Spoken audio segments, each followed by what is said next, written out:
We welcome you, ladies and gentlemen.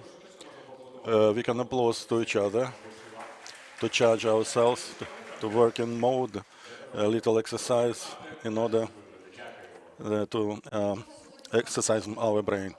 Today we have a lot of topics in our agenda. We will present today the findings of national study, access to early childhood education and care and women's economic empowerment in Ukraine, ECEC. This is research is done by the UNICEF and Office of ILO in Ukraine with the financial support of governments of Germany and Sweden and implemented by UCSR.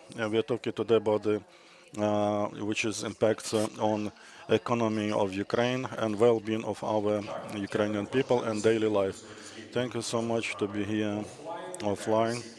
We greet everybody who find time and which is connected online. So applause from Kyiv. Probably you will feel them remotely, and we do hope that today's event will be not just as a presentation of the report of the study, but a conversation about solutions that the birth of a child will not be the way out of women from the labor market. Care and the development of the system with the joint responsibility of the government, employers and communities and both parents. As you see, this is the topic about economy, gender equality, about recovery and the resilient development of our country. Um, in order to start, I will say a few regimental things. Today we have this event in a hybrid format. There is simultaneous interpretation, English-Ukrainian. Thank you for this hard work to the interpreters. If you need a simultaneous interpretation, please take headsets from where they are offered, and we will hear and work together in order not to miss anything. Please do it right away. On the scene, we will have a lot of international speakers, friends, so please take care. Another point, we live and work in the conditions of full-scale war. So in case of a red alert, we will trace the security situation. It will be a real threat for us. We will go to the bomb shelter, which is here at -1 parking. We will wait there and then go back to work. But I think we will be working in a calm atmosphere. Nobody would threat us.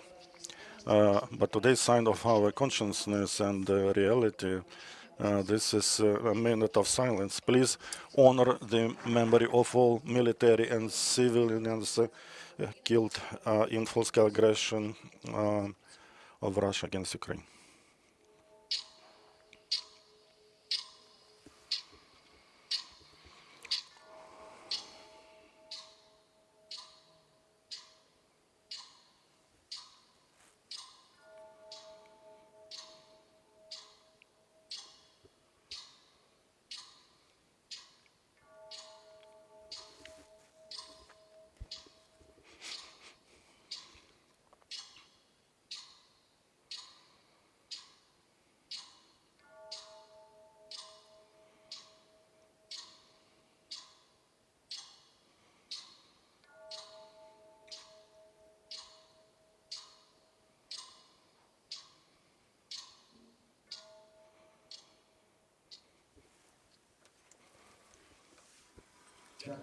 Thank you. Thank you, dear friends. So we will start our discussion. Is not about some abstract policies, but about specific solutions and decisions as state, employers, communities, and families may decrease the load related with care, which today limits the opportunities of women, at the same time hampers the economic development of the country, which is necessary for today. And today's conversation is related with the reforms that Ukraine implements within recovery and European integration. That is why for us it is important to hear the position of government, how these tasks are resolved by the government. There will be a video of Taras Kachka, Deputy Prime Minister for European and Euro-Atlantic integration in Ukraine. Please pay attention to the screen. Dear participants, I'm very glad to be involved in today's event. This research in terms of access to ECC and women's economic empowerment in Ukraine is very extremely important to government. The development of social infrastructure and fostering of economic empowerment of men and women is key priorities for us. A social-oriented economy, decent labor, protection of rights of children, equal opportunity. These are values that we have in Constitution and in the agreement about European Union accession. This is fundamental that we work on the accession to EU. The topic presented of today's research is how we would like to get economic resilience to recover Ukraine, human capital, and build a modern European country in the conditions of war. We need look through, care about a social-oriented economy on trust between employers and assurance of people in support of state where this need is required. Labor code that we elaborated and submitted to the Parliament will be a strong fundament for such trust. Another dimension is the daily work with the implementation of this principle. We implement a strategy for equal opportunities for men and women and strategy to overcome gender gap until 2030. These strategies defines extension of care services and full involvement of an economy. We would like to modernize the system where we can join family life and professional. And the research shows the scale. Today, only 35% of mothers and children until 7 years old, they are working. For parents, 94%. And here we clearly see, frequently, it's not about personal choice, about daily barriers. The lack of services for care, limited access of flexible employment, and unequal distribution of duties in family. And men and women, they want to be economically active to implement themselves and work.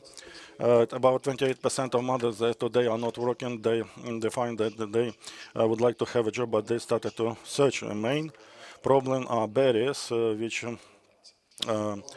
hampers the access to labor market. ACC and modern formats of family-oriented policies, this is a development of every person, the policy of well-being. We're not talking about the places in kindergartens. This is safety of children, recovery of destroyed infrastructure, inclusion and support of families that are IDPs. Because of until 2030, with correct approach, it will help to return up to 350,000 parents, mostly mothers, and access to CC and $1 implemented into policy will bring $4 of GDP if we will trust to ILO research. As a father, understand that children will change dramatically the life of a family. A state should be support. So we have to ensure a comprehensive support care system which will be working as one system. The findings of the research presented today will be the fundament for further development at the national and local levels. I'm sure today it will be a discussion together with partners in terms of how to better use the findings and practice. I'd like to thank our international partners, UNICEF, ILO, for support of Ukraine, solidarity, and joint work. Thank you for the attention and wish you fruitful discussion. Thank you. And thank you, first of all, for such clear signal of the state that the investment into preschool care and other formats of employment is the basis of resilient recovery, economic development, equal opportunities for men and women in Ukraine. The topic today during our meeting is a cross-section of social policy, economics, education, and rights of a child. So it needs comprehensive systemic solutions. So it's important to see that agencies of UN system unites its expertise and efforts to have comprehensive vision and to help Ukraine to move from short-term to long-term perspectives. So we invite Mr. Matias Shmale, coordinator, UN resident humanitarian coordinator, Ukraine. Distinguished ladies and gentlemen, thank you for coming to this event. Thank you to the moderators for starting us off with a minute of silence in memory of those who have lost their lives as a horror of this war. Being still at war or experiencing a war against your country may make it seem a bit strange and distant to talk about the topic we're talking about today. The focus is on, defending the country, repairing infrastructure, and so on. So this may seem like a less urgent priority, but what I have found impressive in my time here in Ukraine is that you're not waiting for the end of war. You're continuing as a country, led by government, supported by the UN and others, to invest into the future. And this is an important part of investing into the future, and it's an honor really on behalf of the UN, not just the agencies directly involved, to be here and as part of the launch. We've already heard, I think, that the country is facing growing labor shortages, rising pressure on social services, and increasing risks of poverty for families with children. Women in particular, mothers of young children, continue to face major barriers to employment, from limited childcare options and inflexible working arrangements to the unequal burden of unpaid care responsibilities. The research we'll hear about shows that childcare, and I think it's already been mentioned, is not simply a social policy, but also an economic issue. Investing into accessible and quality care services helps in particular women participate in the labor market, supports household incomes, strengthens children's development, and contributes directly to Ukraine's longer-term economic resilience and recovery. The findings, in my understanding, also remind us that it's not just about one single measure, but a package of solutions. Expanding childcare services is essential, but it must go hand in hand with supportive labor policies, adequate social protection, and efforts to address the social norms that continue to shape how care responsibilities are shared. On behalf of the UN, again, I welcome the strong partnership between government represented here this morning, and we just heard from the Deputy Prime Minister, the government, UNICEF and ILO, as well as other organizations, but UNICEF and ILO have played an important role, or a particular role, in this study. It will, as we will hear, I think, provide practical, or it does provide practical and evidence-based recommendations that can help inform further policy work and investments. I thank the governments of Sweden and Germany for their continued support to the country and through the United Nations to the broader recovery and reform efforts. To end, investing in children means investing in people. It means investing in a better future for the children, and it means a contribution to increasing women's and, in some cases, men's economic opportunities. The UN will continue to support Ukraine's efforts to emerge stronger, more inclusive, and more resilient out of this nightmare. Thank you. Дякуємо. Дякуємо за цей акцент на необхідності створювати умови, в яких батьки і матері зможуть поєднати. To create conditions for mothers and fathers where maybe women will have equal opportunities for permanent labor market in Ukraine. Of course, it requires investments in recovery and quality of services today, hand in hand. We have international partners. It was mentioned today. These are the partners that support not only the recovery of infrastructure, but creation of more just and inclusive system of opportunities. And this research became implemented with such support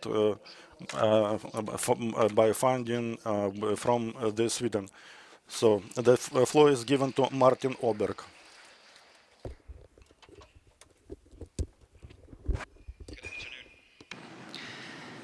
Sweden has been and continues to be a long-standing and committed partner to Ukraine. We've supported Ukraine since independence, and our engagement with Ukraine has only grown and deepened since the full-scale invasion. Ukraine is Sweden's top foreign policy priority, and civilian support is up to somewhere around 1 billion euros per year at this point in time. We expect the same for next year. Gender equality is one of Sweden's priority areas in its civilian support for Ukraine. We support UN Women, UNFPA, contributing to psychosocial support, improved maternal care, and protection for women's sexual and reproductive health and rights. In the area of women's economic empowerment, we support the ILO project, Childcare in Ukraine, a systems approach to building back better, which is aimed at expanding access to quality, affordable childcare through piloting new models in childcare services, strengthening skills and formalization of childcare workers, policy, and regulatory support. The war has forced a dual reality on Ukrainian women. On the one hand, they're the backbone of the wartime economy. Mobilization has led to women rapidly filling critical, non-traditional roles in male-dominated sectors like public transport, mining, energy. At the same time, they play a key role in Ukraine's civilian resilience in areas such as health, medical care, education, and defense initiatives. At the same time, however, women face significant setbacks, including a gender pay gap and skyrocketing unpaid care burdens. Women don't have equal access to the economy. According to UN Women, in 2023, women made up 72.5% of the unemployed. By 2024, only 48% of internally displaced women were employed compared to 71% of men. In 2023, women earned 41% less than men. That is twice as much less than just 2 years earlier in 2021. Unpaid care and domestic work has risen, with women spending 56 hours per week on childcare in 2024, up from 49% hours before the war. The closure of childcare facilities has worsened this burden and contributed to these statistics.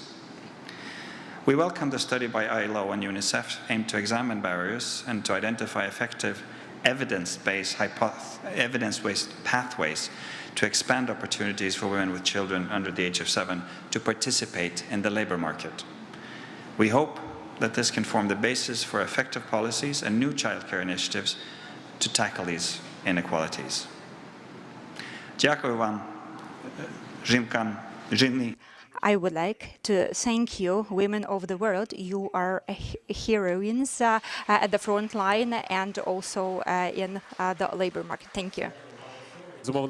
Thank you, Ambassador, and we thank the government of Sweden for supporting Ukraine on our way to gender equality. And I think that Sweden is one of the best examples in Europe of the countries where there is a more equal distribution of roles in the family and a very good results in terms of the salary gap between men and women, which is almost not existent. And of course, it is important to say that there are other partners which support the initiatives to increase access to child care, which is the precondition for professional work of women. And we would like to thank our partners for supporting this study, Embassy of Germany. And now I would like to give the floor to Deputy Head of Cooperation of the Embassy of Germany in Ukraine,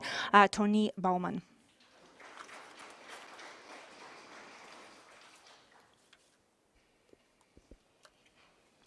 Дякую.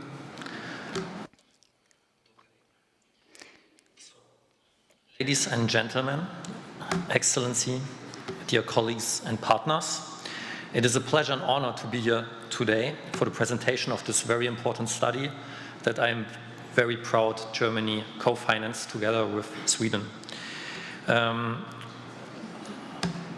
Both my ambassador and chargé d'affaires would have loved to be here today, but my ambassador is still out of country and our chargé will leave Ukraine, sadly, for good, by, I think, the beginning of like 2 weeks from now. So he's trying to get everything done before he leaves. So you're stuck with me, but I hope I will do a good job. Let me begin by thanking UNICEF and the ILO, as well as the Ukrainian Center for Social Reforms, the Ukrainian government, and Sweden, as well as all other partners involved in this effort. The study addresses a question that is both deeply personal and highly strategic. How can parents, especially mothers, participate in economic life while ensuring that their children receive safe, quality care and early education? And in today's Ukraine, this is not just an abstract policy debate. The findings of the study are therefore relevant not only socially, but also economically and strategically. The report, I have to admit, I only read the executive summary, which, by the way, is really good and I recommend it. Good 10 pages. It clearly shows that many women are excluded from the labor market, not because they lack qualifications or motivation, but because structural barriers prevent them from participating. And the figures are striking. Only 35% of women who have children between 0 and 6 years are economically active. And this matters greatly for a country facing major reconstruction needs and severe labor shortages. Childcare is therefore not only social policy, it is economic policy, it is reconstruction policy, and it is resilience policy. What makes the study particularly valuable is thus that it looks beyond childcare infrastructure alone. It highlights the interconnected nature of the challenge.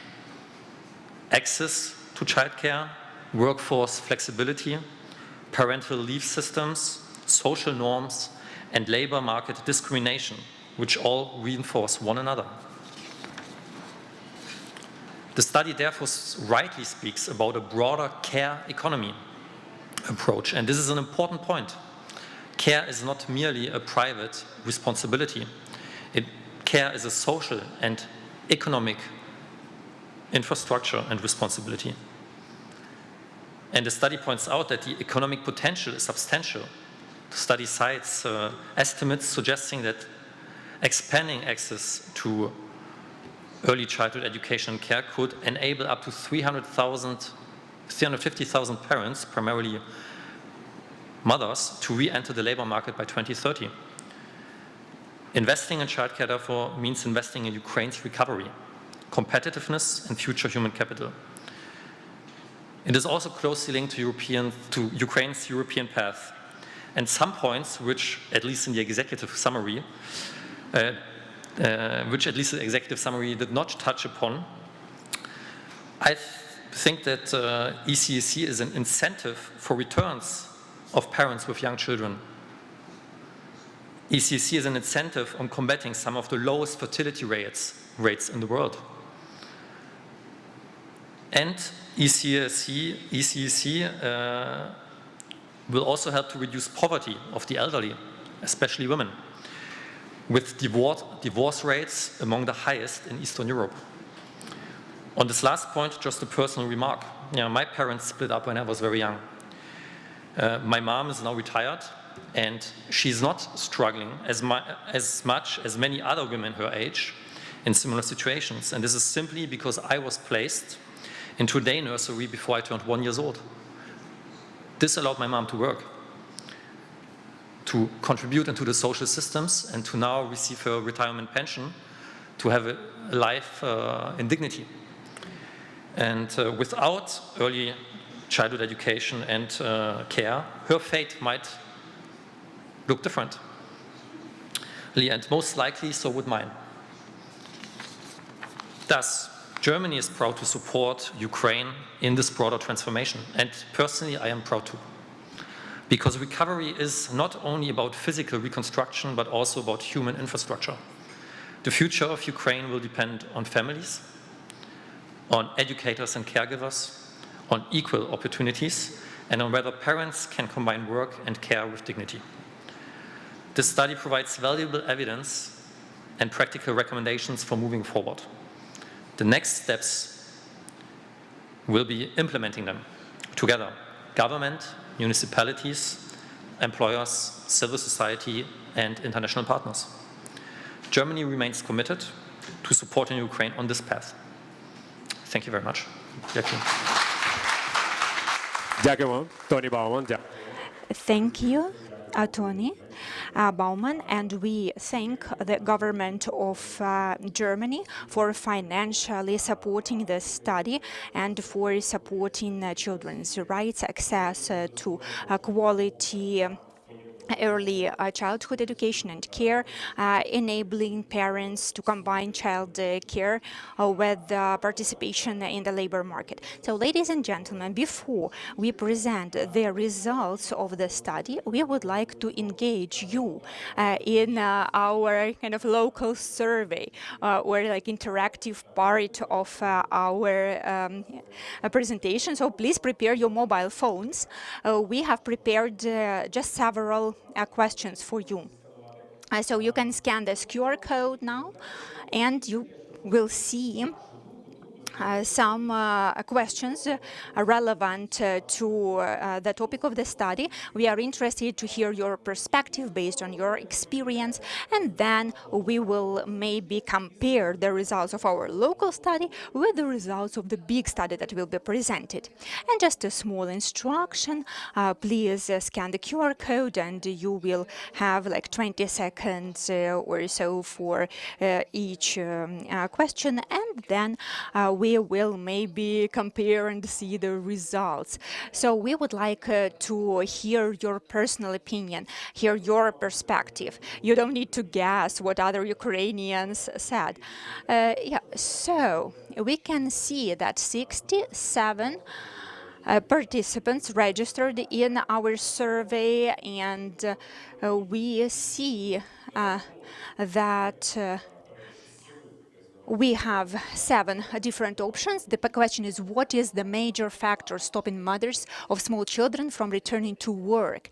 And we see that there are some options. Okay, so lack of flexible work conditions, that is the leading answer now. I understand them. I would probably give the same answer. So lack of flexible conditions or flexible working hours, and lack of childcare infrastructure. So those are the leading answers. And low salaries, that is not something that people choose. Or maybe, this is just socially acceptable answer, so people are not saying that they want money for their work. Okay, so we still have 3 people who registered in the survey but have not responded, so please give your responses and we will move forward. Okay, maybe someone does not want to give their answers. And the next question, so is motherhood plan, can motherhood plans result in a woman being denied a job? So is it possible that if a woman wants to become a mother, she will not get a job? So we see your responses. So yes, in 20-30% of cases, that is the leading answer now. Yes, in about 50% or 60% of cases, so that's what most people think. Okay, I can give you some more time and we will move to the next question.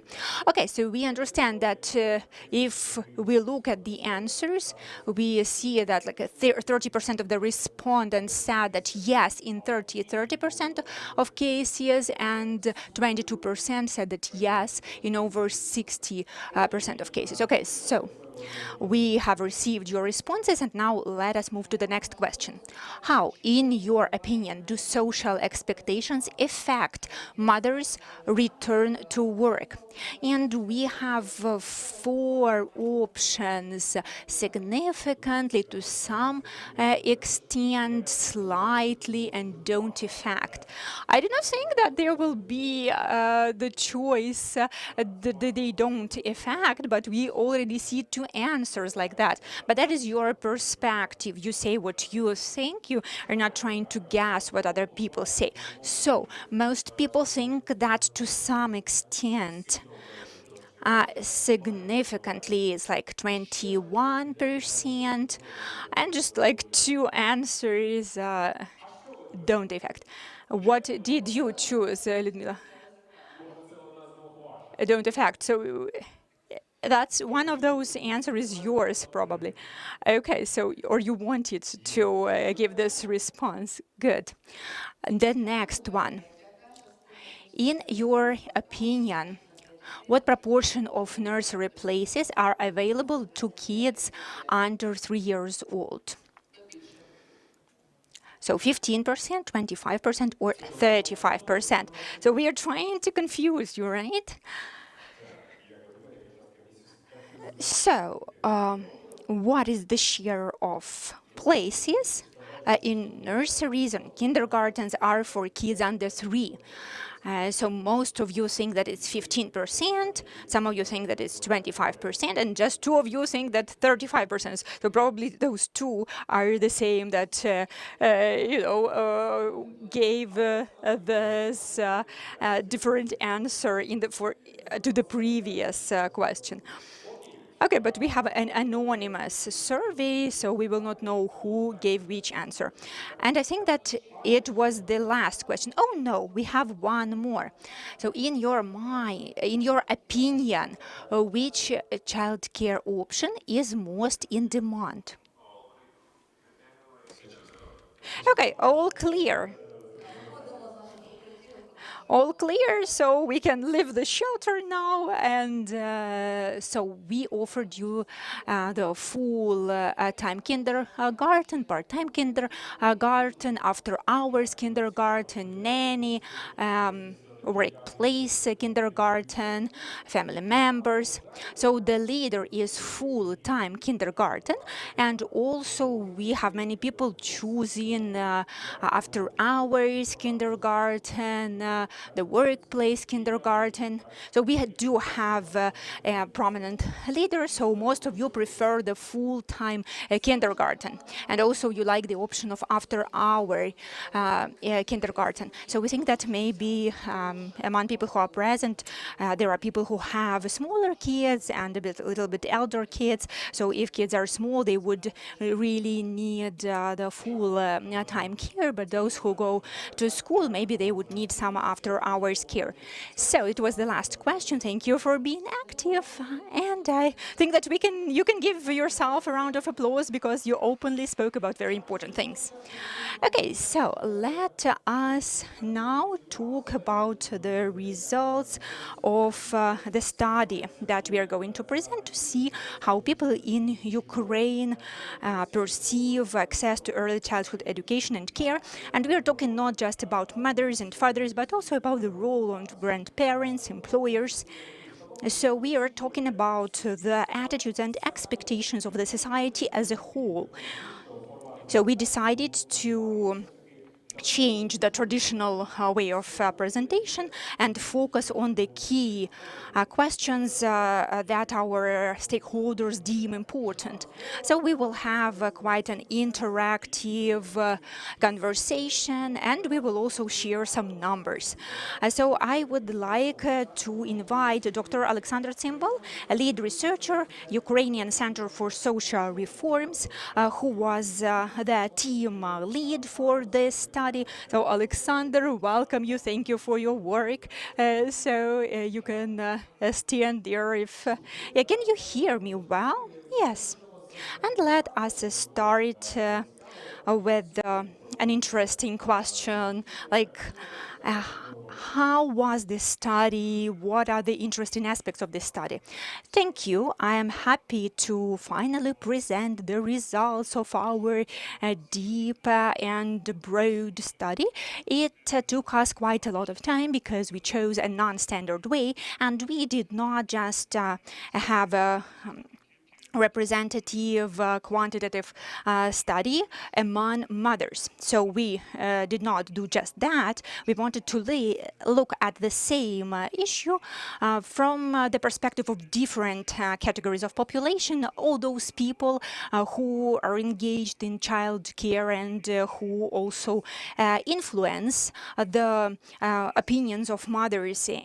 And that is why we were able to see the behavioral and mental gaps that define the conditions of mothers at the labor market as compared to fathers, as compared to other women with the children. And that is how we discussed what we need to focus on.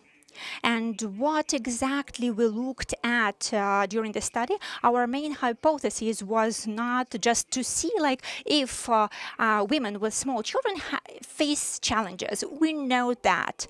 But our hypothesis that we wanted to check is if it will be enough to develop and build the childhood care infrastructure to have equal access for men and women. Unfortunately, fortunately, we consider that it's not so, and this research is quantitative, confirmed our hypothesis. We'll share the statistics. How many respondents? 3,600 respondents and more, because we calculated and been waiting in the sample. But that was a general number of different groups of respondents. We had about 2,000 mothers who have children under 7 years old, more than 800 fathers with children under 7 years old, and grandparents, women that envision to give birth, with experience with care of children aged 0 to 6 years old. But they see the consequences in the breaks of care and solutions that were taken. So this is, so to say, situation highlighted from different angles, enable to see not only different behavior, but what we mean when we give that or another response, because some things we consider why, and we rationalize certain circumstances as it is convenient, and these problems permitted us to receive these findings. With the overview of this respondents, the statistical error is approaching zero. We have statistical error, and this research which has been done, we suffer also. So we present our involvement. Okay, let's pass to the results. Mr. Alexander, if ECC we consider as a holistic system of support of parents who want to work, what should be firstly paid as attention to. Naturally, even at the beginning of the research, it was clear to us that without robust access to children's facilities, we raised question about different types of care that probably are present in family or in institutional or uninstitutional beyond the family. We stated that even with the availability of certain opportunities and possibilities of access to facilities, women rarely use one way. And even the availability of the existing facilities where there is access, and women frequently said that, and they are fine with these facilities and access, but other circumstances force them not to use them. We saw even that in the slide shows that regardless the fact that women know and understand and physically have access to education facilities, not all of them find it feasible, and frequently, not frequently, but the difference, how they use the facilities, what is the decision taken, is dependent on the age of a child. Look at this slide, clearly it is seen when we achieve the peak of use of educational facilities. If we see that first year and second year the facilities are not used, even after such explosive use of facilities of care in 3-4 years old, this process is slowing down. In any case, it doesn't achieve 90 or 100%, even amongst those women that think that they might use these facilities of education. This explanation where we can be provided here is presented with the picture. Here, if you will look who take part in care for child, then the feature is that nonetheless that the enrollment and participation of different members of the family, women is left at the front line.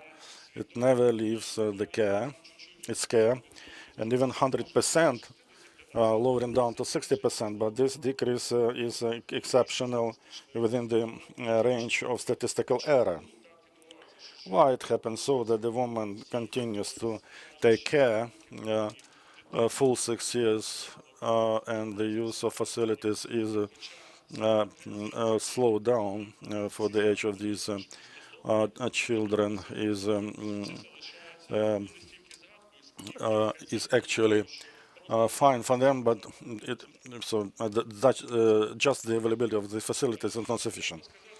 We have to say that I mentioned that this is one of the basic important findings we stated and confirmed quantitatively, that care never is with one type of assistant. There is a combination. Even the mothers use the services of educational facilities. So assistance is provided by parents, rarely fathers. Potential of this informal or uninstitutional aid is not used in full. It's difficult to say to what extent this potential may be. Let's see action points of policy and been increased because grandparents themselves, they are working, and to the question that they should leave the labor market in order to give assistance to their children. It's not a rational decision, but we saw that many grandparents that might have gave that assistance, they don't do it because of loss of health or any other problems related with this point. Next block. Next opportunity, this is the use of a non-family type of care. These are nannies, but the attitude to the babysitters is quite problematic because completely positive about 1/3 of question people, and the main reason, not even the cost of this service, because this is quite an inexpensive cost, but in trust to stranger, that transfer mental environment where everything became less rational. It's difficult to calculate and to consider. Families with young children need different ECEC types, and the availability of some children's feasibility in access doesn't outline the opportunity that the woman or family in general can optimize with the aid of this facility. The combination of work and care, because the facilities frequently don't give opportunity to be flexible. We mentioned that many facilities of education and care, they doesn't work in a way they should be to resolve the issue of labor and job. And the percentage that been insisted is quite high. And this is one of the main conclusions which will be interesting for politicians. You can see the last slide. And also we can think that availability of these child care facilities will not be sufficient if parents will not be convinced in professionalism of people given care, and safety and conveniences of the facility. The other didn't have a choice on the educational curriculum for development, which were not important to take such decisions. So we can say that, in fact, the availability of facilities is key. And when we have been researching the behavior of women in the process of work and ask question why they managed to overcome the barrier and to go enter the labor market. So the facility of education care was one of the main fundamental stones as a fundamental to form ecosystem of joint services, maneuvers, and manipulations. It's a root system, but non-systemic reforms of facilities of education and care, that it can be so that the money would be spent in vain if they will not be according to the requirements mentioned. We have an opportunity to continue this topic because flexible care and education is not social support of family, which is one of the key conditions of return of women to labor market. But if the topic of care will be resolved, is it sufficient that all women can enter labor market, or maybe other systemic barriers for women to enter labor market, which is in the agenda? Well, if we will start to answer to this question, then we can start from the fact that to what extent labor market is favorable that women should return to. Look at these figures. 35% of women with children under 7 years old, they are employed as hired staff and as self-employed freelancers, and 2% in active research. These are the women who managed to overcome internal and external barriers. And in order to correctly evaluate these figures, let's look at the fact what is the level of employment for fathers, which is stable in the age 0 to 6 years old, except that it's not on the slide, but in order to understand, took such a figure that amongst men and women of the same age, like we research in this study, the normal level of employment is 70. For women and men who don't have such small children, the genders difference is 70, 75, 76.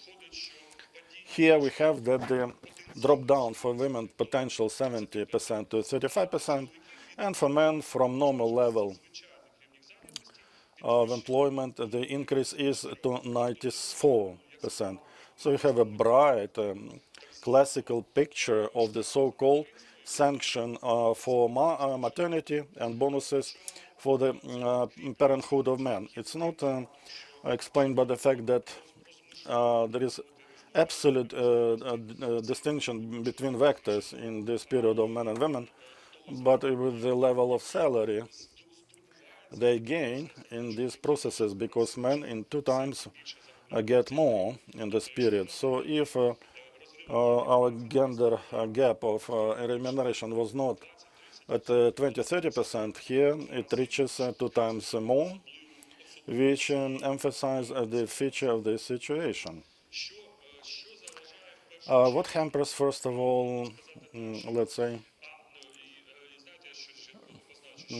in general, that women are so small in numbers entering the labor market?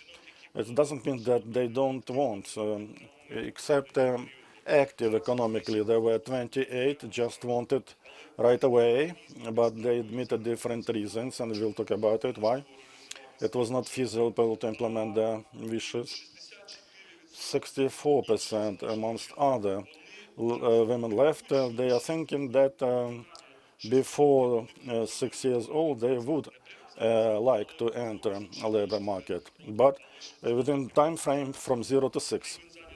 But the level of employment 35, if we will collect all women for this period, we would have 70-80% that are achieving men.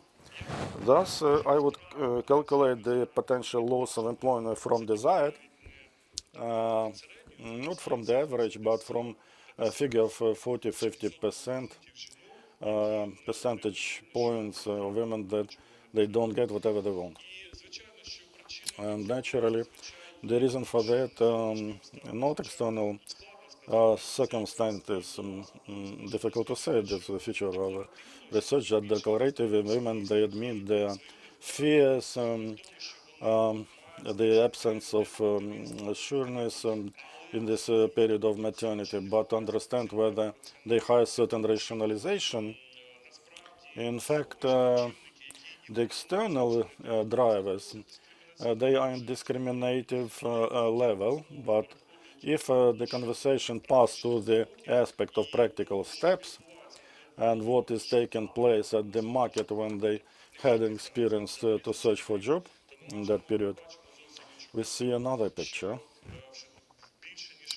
More than 60% of cases, employers, they refuse to women to get a job after women overcome the internal barrier that this is impossible, they don't want us to be employed. This is the thought that is dominating amongst women, and those who overcome this barrier, 60% receive the answer no, because there is a young child. The absence of skills and doubts about readiness to be embedded into the schedule of employer, let's admit also, is emanation of the same reason, but it is not openly mentioned. But these action points signifies that the employers consider mother as very risky potential asset. Even worse, even women overcome that barrier as well, and they work even where the employers actually been refusing them. Look, they didn't give career opportunity, they were overtime, etc. So on the same reason they didn't want to take them, but they took, and they these reasons been thrown down at them as stones. So we ask the question whether they are satisfied with the fact that they unite, combine the work and care, regardless the fact that the majority were satisfied, more or less. Mikshare noted that it is very difficult. The price a woman pays to go through is very high, and higher rather than other categories of population. Why they return? What is the reason? Unfortunately, maybe not unfortunate but objective situation is that the main reason is an economic one. The necessity, economic necessity, and invokes a majority of women to enter labor market. There is economic necessity. This is kind of council of family which said that we require more money. There is economic necessity which is more oriented to themselves to support their independence. But those manage to perform home care, a huge motivator for self-realization. We can't show this everything. In the report you can see it is very dependent on the level of income of the family. When a woman gets an opportunity to pass this level of minimal poverty, so it starts thinking widely, otherwise she is in economic necessity. Regardless, not more mentioned children's facilities as a necessary reason to enter a labor market, as you see, without availability of support of children's care facilities, even to support not full job movement cannot manage with that. And when we asked what would be the model of support that you need, so the loss of economic potential that makes women return to work was important. So most women, they would start working again during the first 6 years of their childhood. However, like most people, both men and women, said that what was most important is financial support for families with the children. So that was the most preferred answer. And we expected that the bigger the income, the bigger the interest to stay at home for women. But we see that actually those families which live in poverty, from those families, women go to work more quickly. But also those families which have higher income, like 30,000-40,000 hryvnias, they want to go to work. So that was what we see.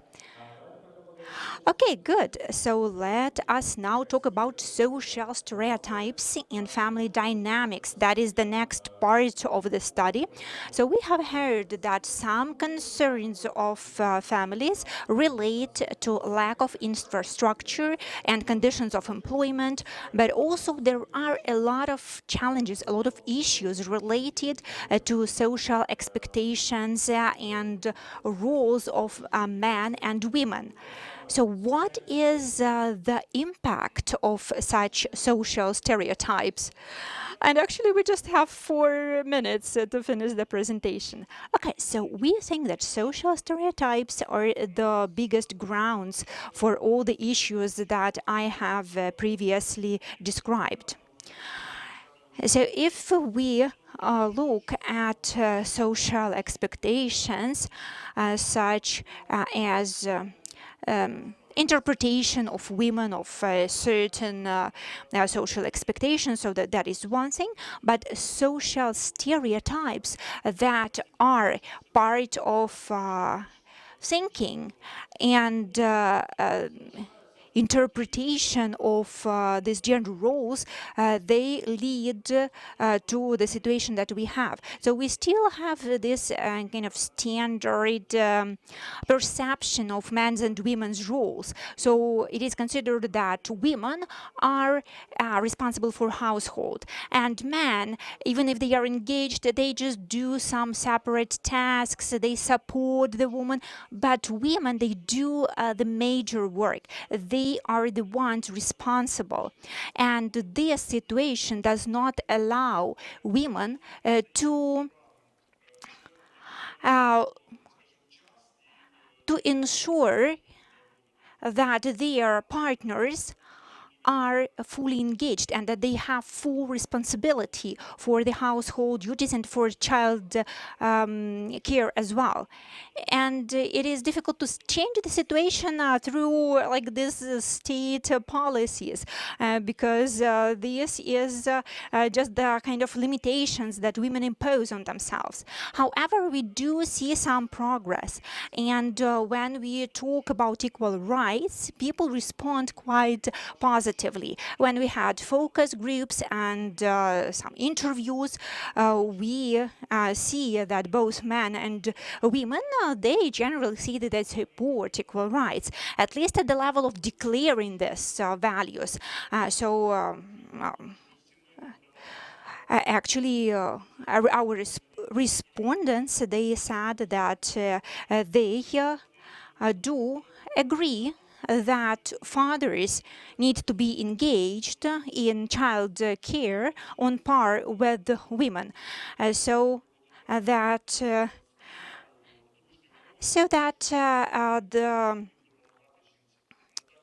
the situation will be more equal when we don't have a situation that men work and the woman does everything about the household. Okay, so what is the perspective of families? What do they think needs to be done?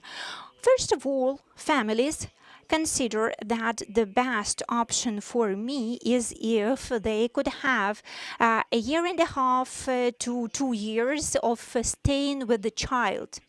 And then the kindergarten would allow not just for parents to go back to work, but for the kids to socialize and for the mother to be able not to have such a big burden of household tasks. And after that, women would like to go to work, but they would not want to have discrimination from the side of employers.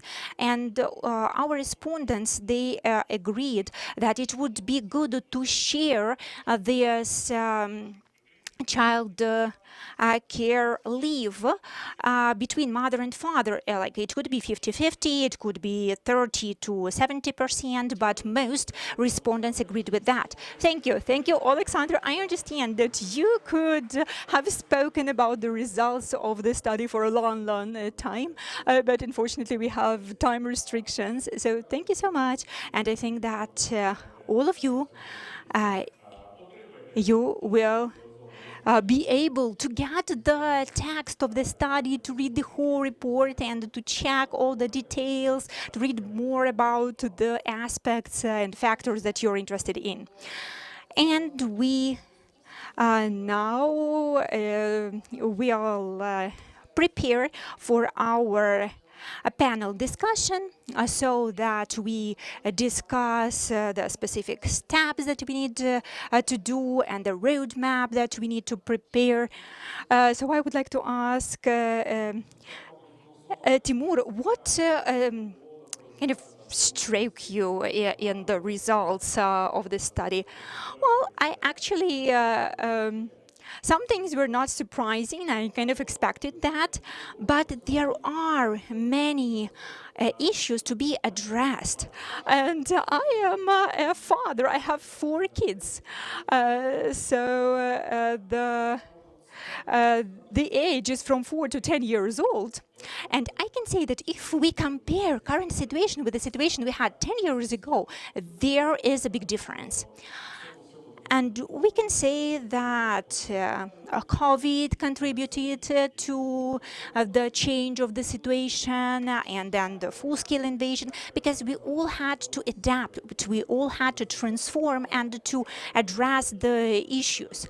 But we cannot say that nothing is done at the state level, at the national level, or at the community level. That is not true, that is not right, because there are challenges and everybody knows about the challenges. But of course, the state is like a big machine, like a big mechanism, so it cannot change as quickly as like the private sector, for example. But we do see changes, we do see progress.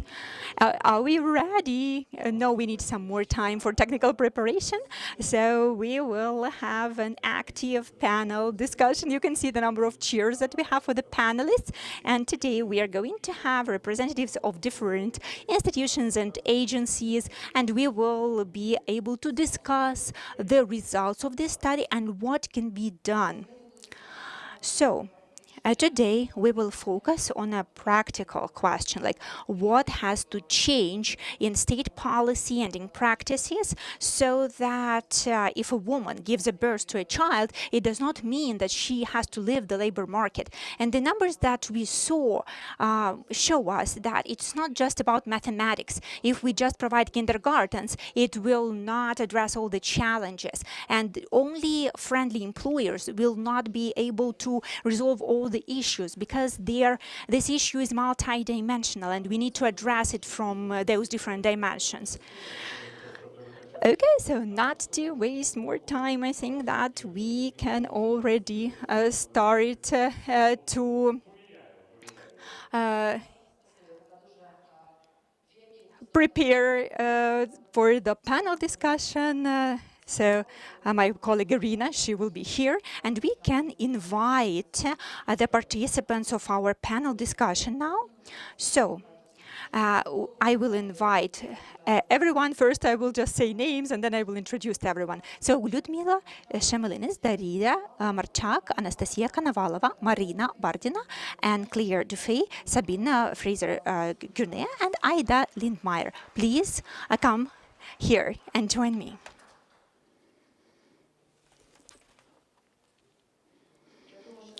I think that we can give everyone a round of applause, all our panelists, because this topic that we're going to discuss is very important.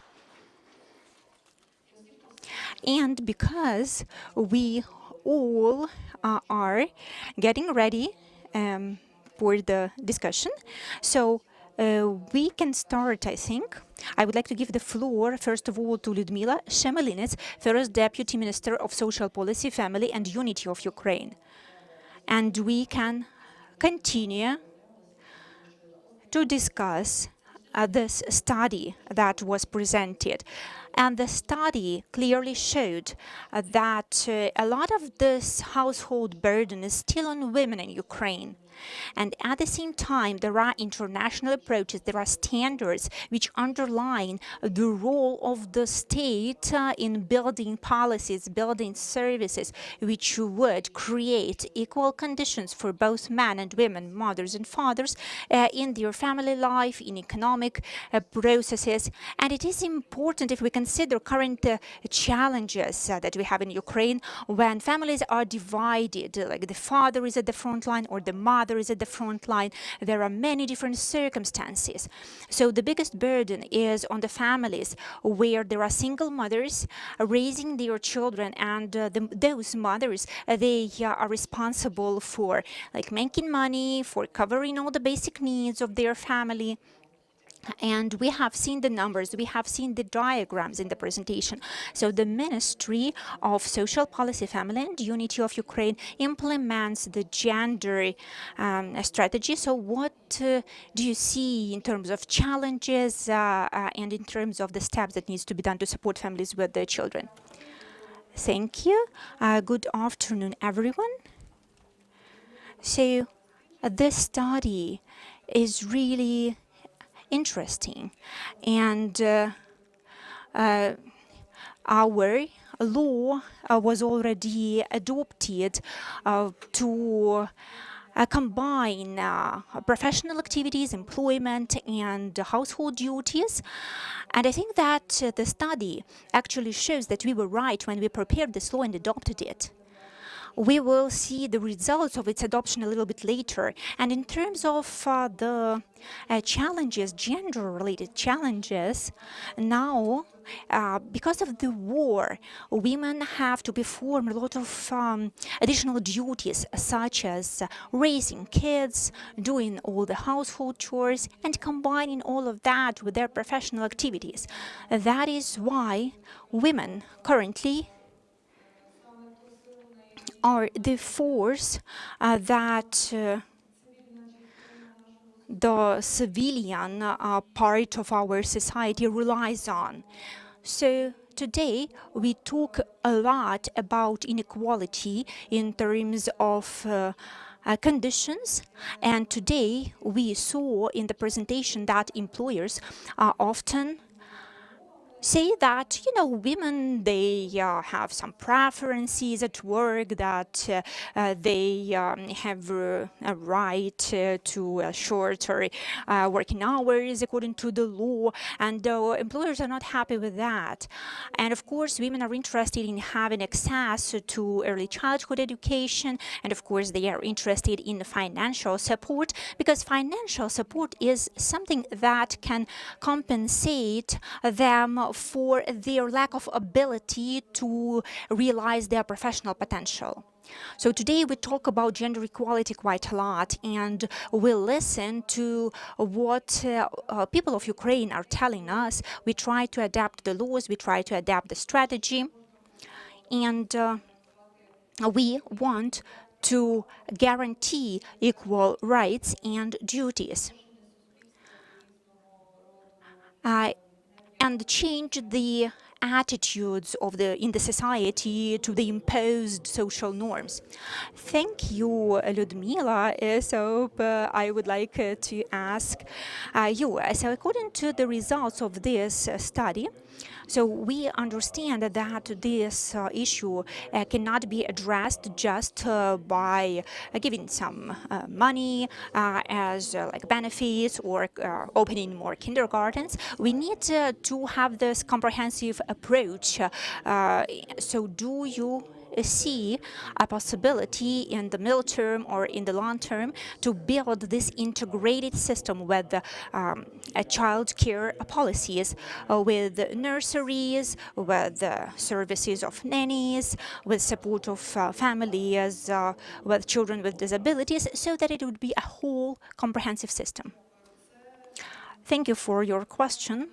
That is one of our priority tasks, because we do have these programs that you already mentioned, and with the committee of the Verkhovna Rada, we are working on the draft law 14191, registered by Mr. Getmantsev and Ms. Tretyakova. So now there have been some changes in this draft law, and this draft law stipulates comprehensive support of, in particular, families with the children with disabilities, also early interventions, which should be available not just for children, but also for families. Because for families, what is most difficult is to learn how to live and support their children, and to know what they need to do in order to have proper development for their child, to have access to all the services available. And those programs that you mentioned, I want to say that 2 weeks ago, the government adopted amendments to the program for babies and children under 12 months of age. So we had a study among mothers of young babies, and we saw the challenges those young mothers were facing. For instance, how they were able to spend their benefits for the babies, because not everyone accepted the benefits as a kind of payment to the service providers, though all service providers were obliged to accept those cards, to have special accounts, but not all service providers adjusted to this system. And we are sure that parents know better what their babies need. So this service, Yasla, like a nursery, that is the service that we currently offer. And earlier, there were no conditions for the benefits, but now we want to encourage mothers and fathers to return to the labor market. And we do not have a final number yet, but several days ago we collected information, and we had around 7,000 of applications from mothers. Those mothers applied to receive these benefits, and I think that it is a good indicator showing that mothers, they started going back to work, and I hope that by the end of the year we will have an even bigger number, and I'm sure that it will support mothers in their return to work. As for the services of nannies, we discussed at different events that nanny, it should be a separate career, a separate profession. There should be relevant training programs, standards, so that we would have a network of professional nannies, and parents would be able to choose a nanny who is trained and who can take care of their child. And we see when we do the surveys that many mothers, many parents, they do not trust nannies. And it raises a lot of concerns because we know that there is quite a big market of nannies now, and they receive quite good money. But for some reason, our respondents, they stated, many of them, that they do not trust nannies. For me, it is strange because many people that I know and me personally, we used the services of nannies, and that is quite normal. So we work currently with our partners in order to have a more professional approach to developing the market of nannies, so that people would be able to get information about potential nannies that they could engage and they could trust. Also, we have a program of municipal nannies where local authorities they reimburse the money spent on nannies. However, this program is not very popular. But there are some nuances, some aspects which need to be improved. And now we are working with our international partners to combine this service with other services, such as services for children with disabilities. And we are going to have different payment mechanisms to reimburse for those different services and different times of engagement of nannies. So the existence of this service, municipal nanny, it does not address the problem that we see with a lack of trust to the nanny as someone who is not part of the family. Thank you, Ludmila. This is an important thought that parents know better, and it gives and it takes us to the next speaker, Anastasia Konovalova, Deputy Minister of Education and Science. So could you please comment on what we saw in the study about the standard full-time kindergartens not being enough? Parents, they need different formats, like after hours or part-time kindergartens, some other formats, additional services which are closer to people's homes, so they don't need to take their kids somewhere, especially if we are talking about young kids under 3. So which programs does the Ministry of Education and Science want to scale up now to address those issues? Thank you.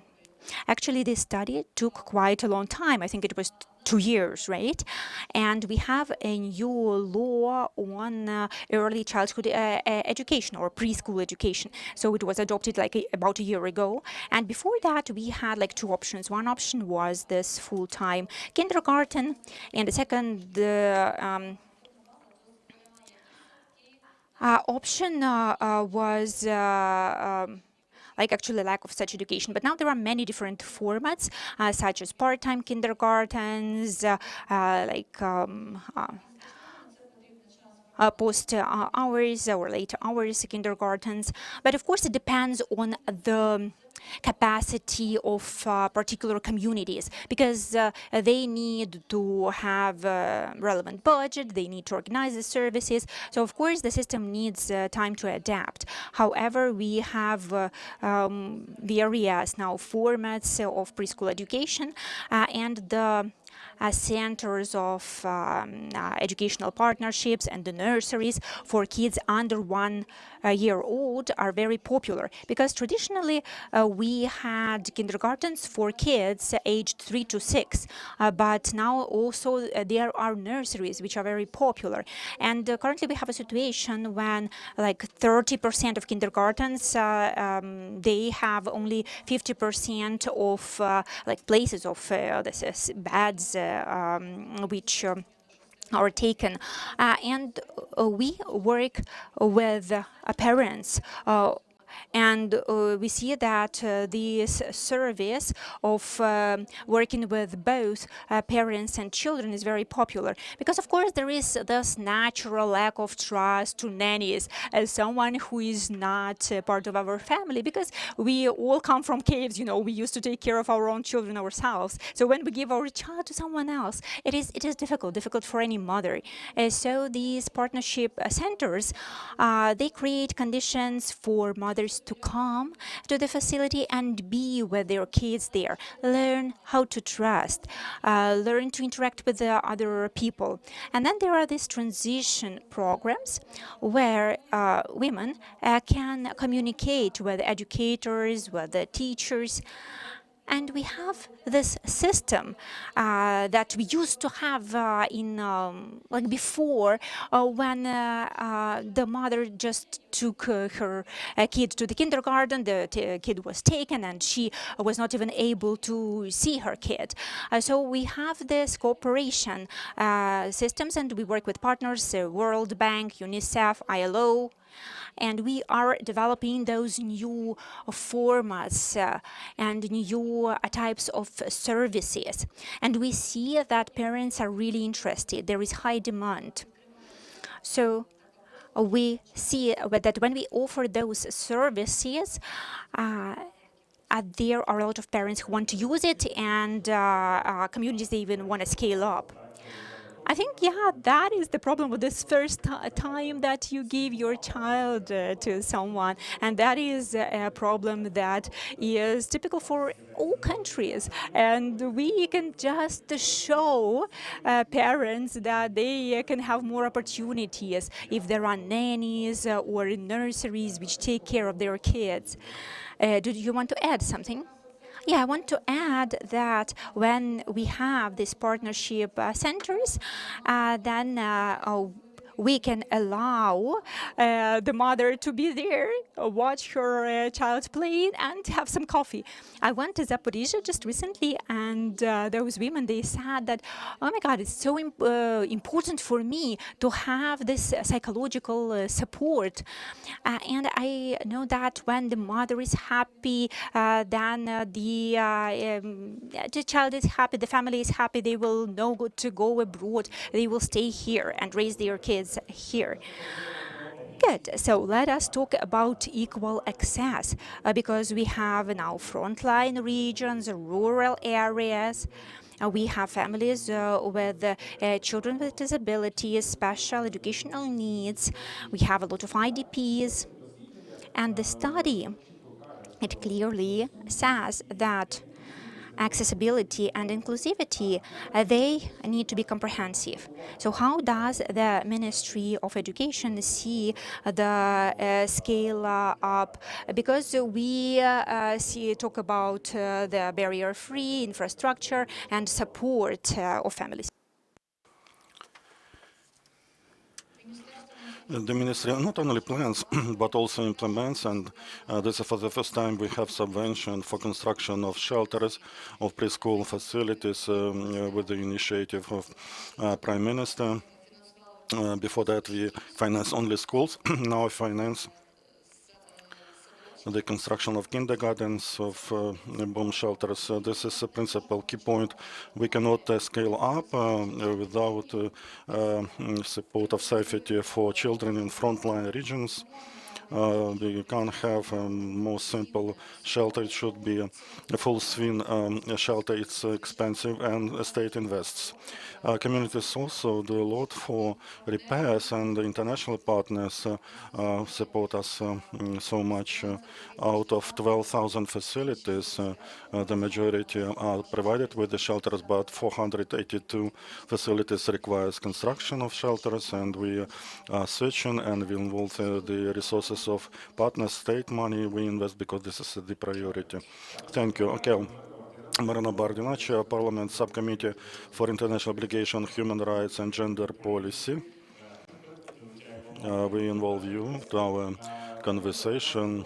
Ms. Marina, the findings of the research again confirms that without developed system of care, we can't say about a level of economic empowerment for women.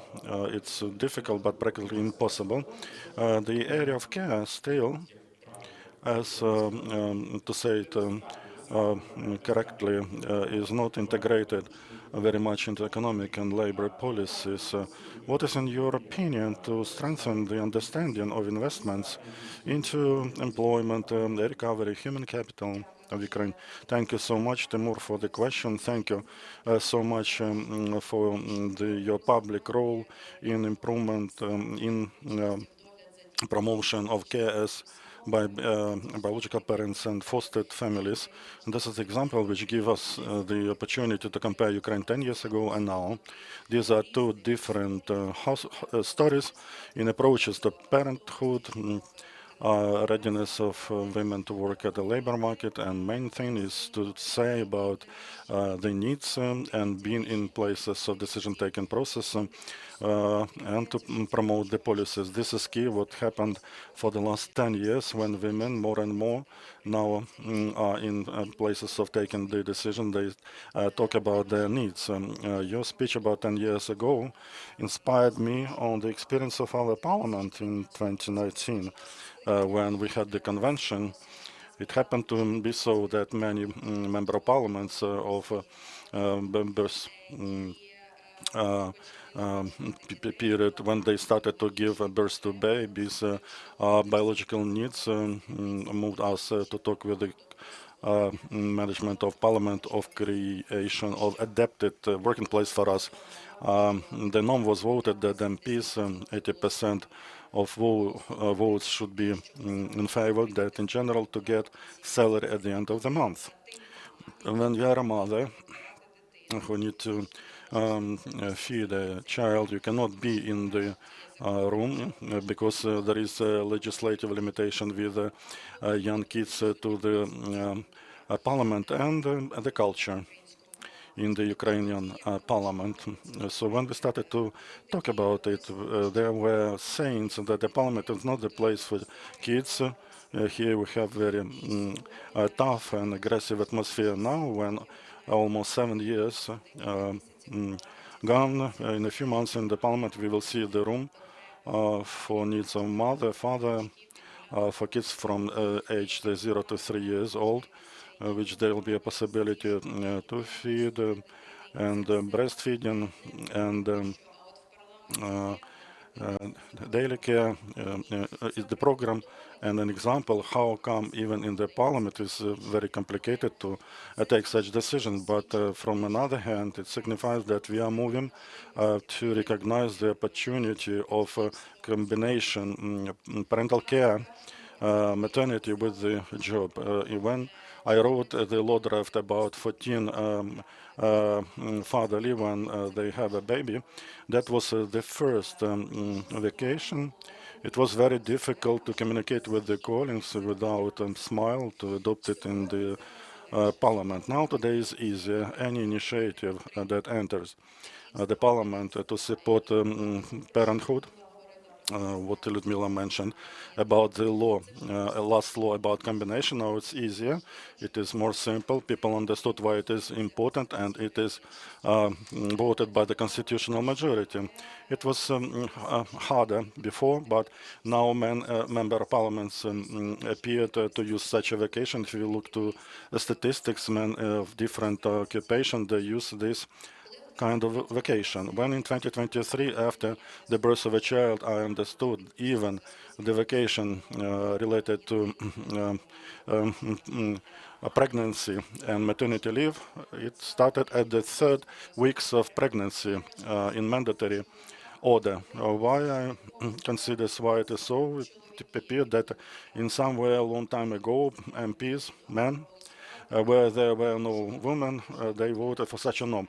There were no medical confirmation for that, and then we managed to change that women today more will to select the pregnancy or to live or to select maternity leave. So the changes started, in my view, from the team of Ms. Zholnovich, and today's team of Minister of Social Policy actively implements it when the children, when there was the times of the social policy when the family with a kid from 0 to 3 became visible to state, when state policy started to perform something and very positive result in terms of few findings.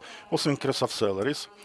Remuneration, it's not a fishing rod, it's a fish, but in general support of maternity, economic employment and parental care, parenthood, I'm very thankful to you. For me as a person who didn't use full-time maternity leave, it is important to have an adapted workplace, and it is important support from the family. Because, for example, I was not ready to actually not to be involved in child care. In my mental atmosphere, I couldn't live it for a full day and to be without a child. For me, it would be more comfortable, convenient to have an adapted working place. So I transformed my service room for that. It's complicated, but we are at transition point, and we do everything possible that the generation 10, 20 years of Ukrainians, it will be easier for them to realize themselves economically and in terms of parenthood. When we're talking about work crisis, double load for women, that is a triple actually, in fact, because women usually protect us in our armed forces of Ukraine, and men, this is the majority, and women takes additional responsibility for care and economic one. And each of you has such stories from the close environment. So maximum development of culture when a child, this is a norm everywhere, when it is the norm to give birth and to combine it with the job. Thank you.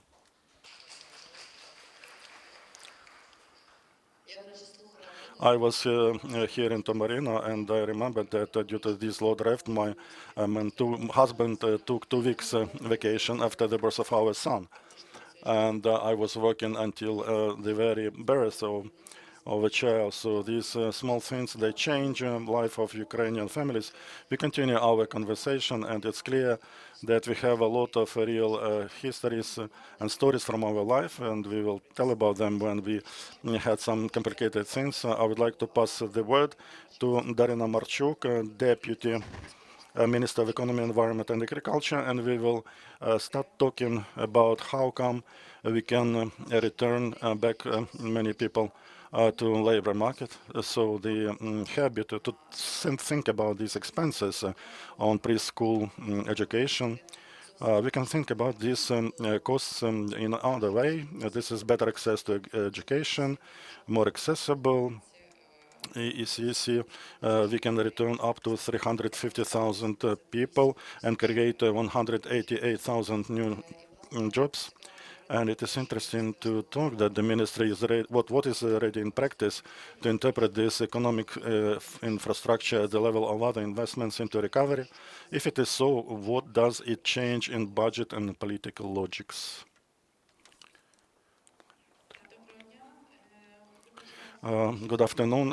Sorry for being late because of overlaps in my itinerary. Unfortunately, what you were saying before, I have a hypothesis, but thank you so much to Ms. Marina that you passed the bridge to my previous work. I started from women who were giving birth and the assistance to the family with children.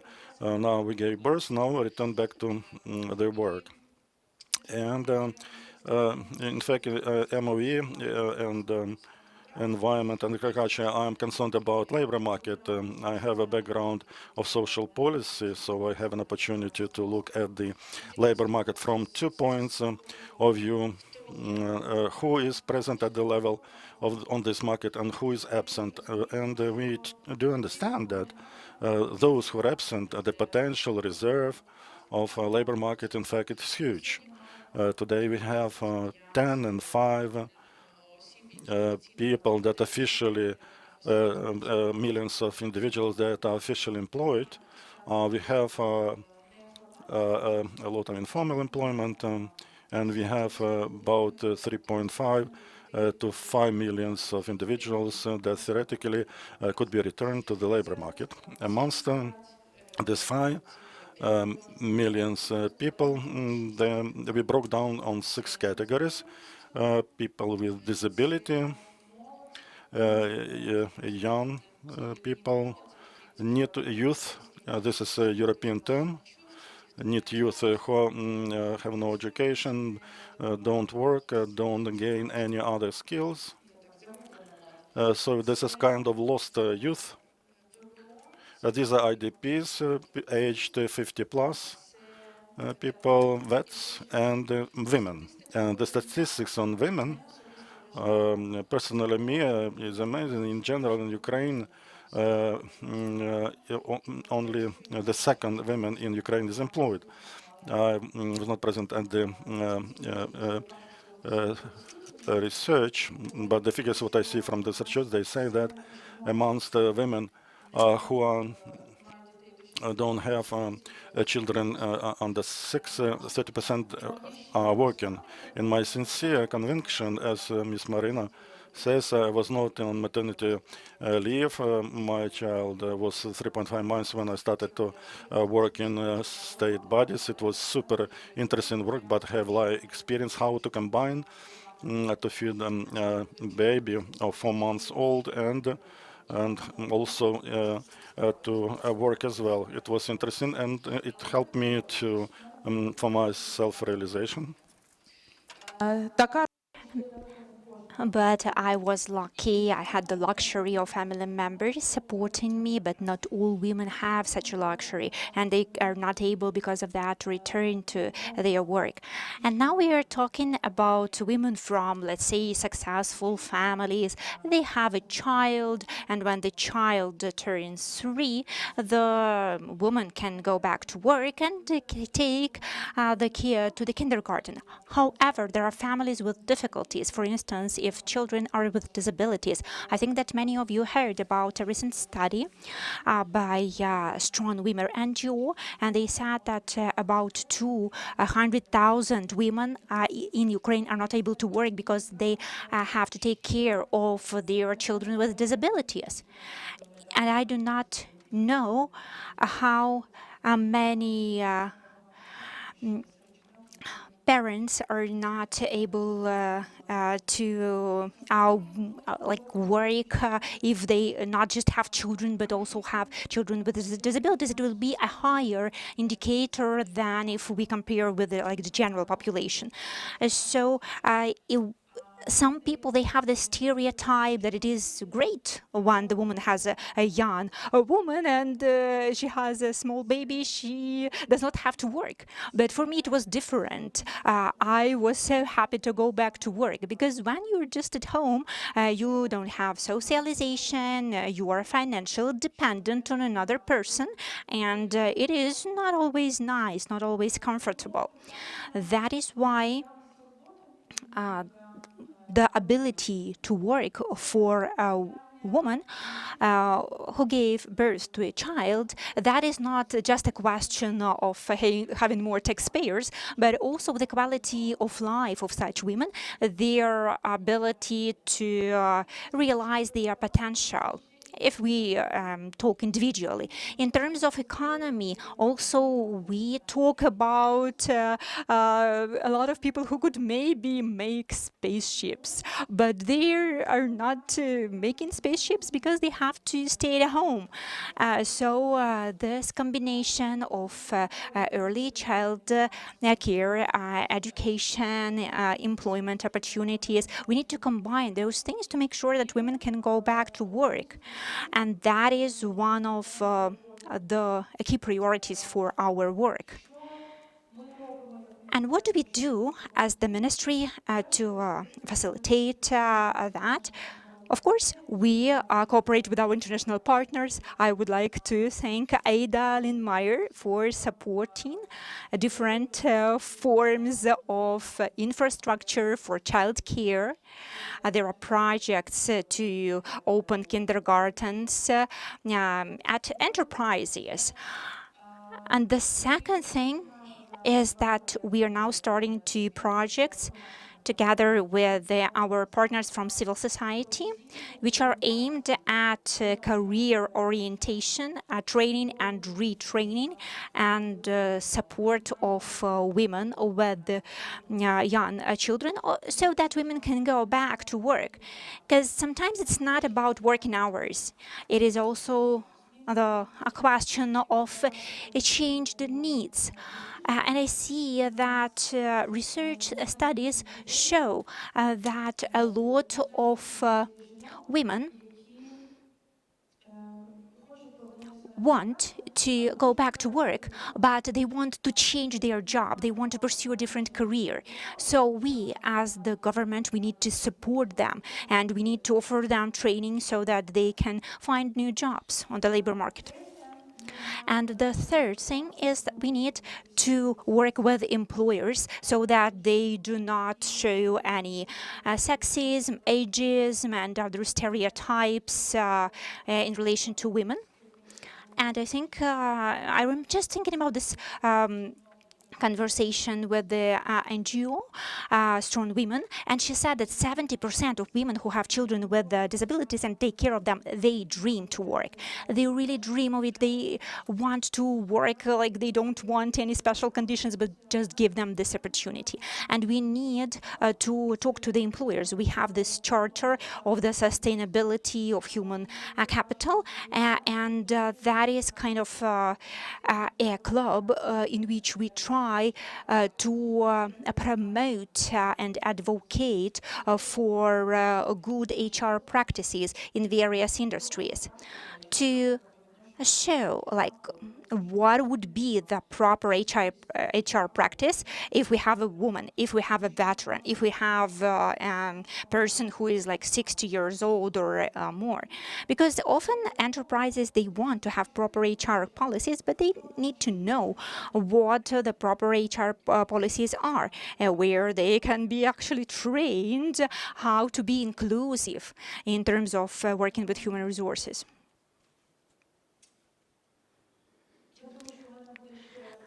I think that I will have more remarks later. Sorry for being a bit chaotic, but my main idea is that for us, enabling women to work is the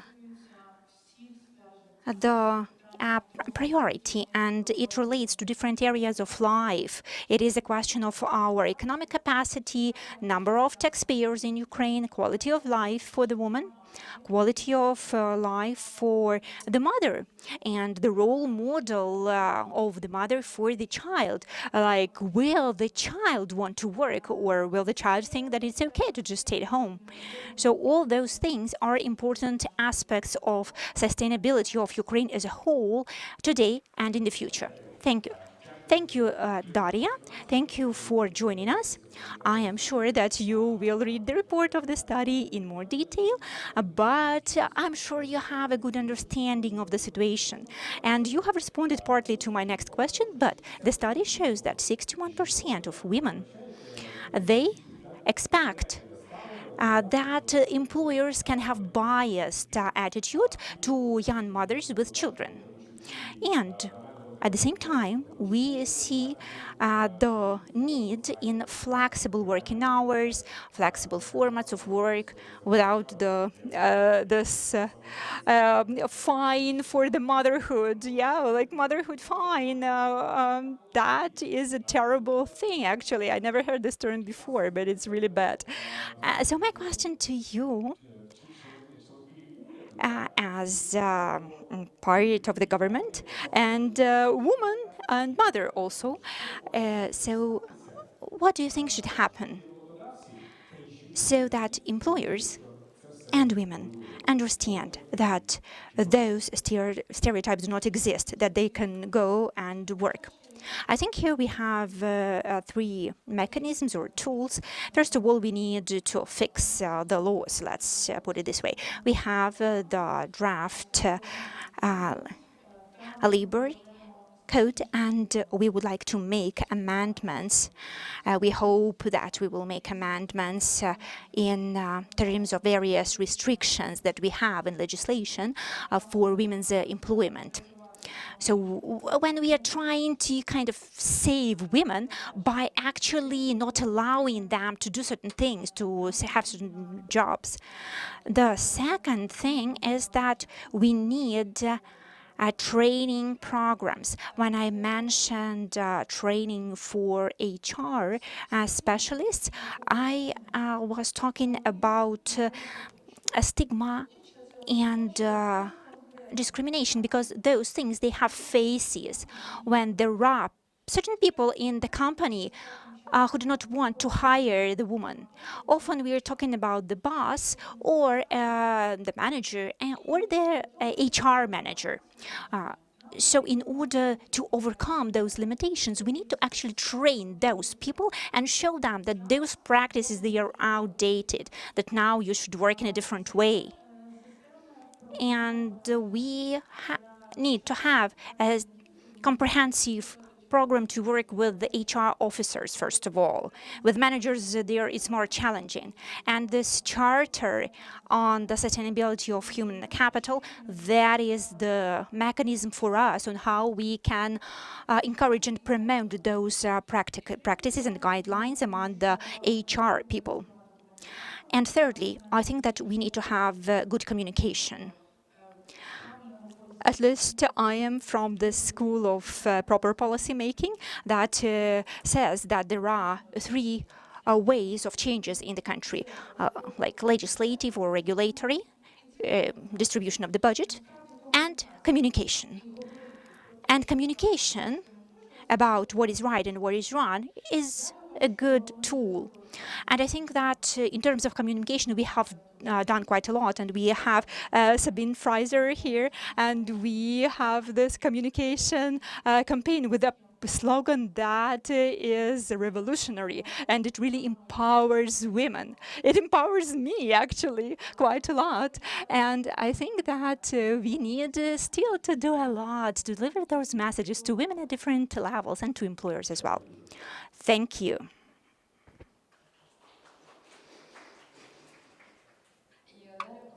And to continue our conversation, I would like to give the floor to Anne-Claire Dufay, UNICEF representative to Ukraine.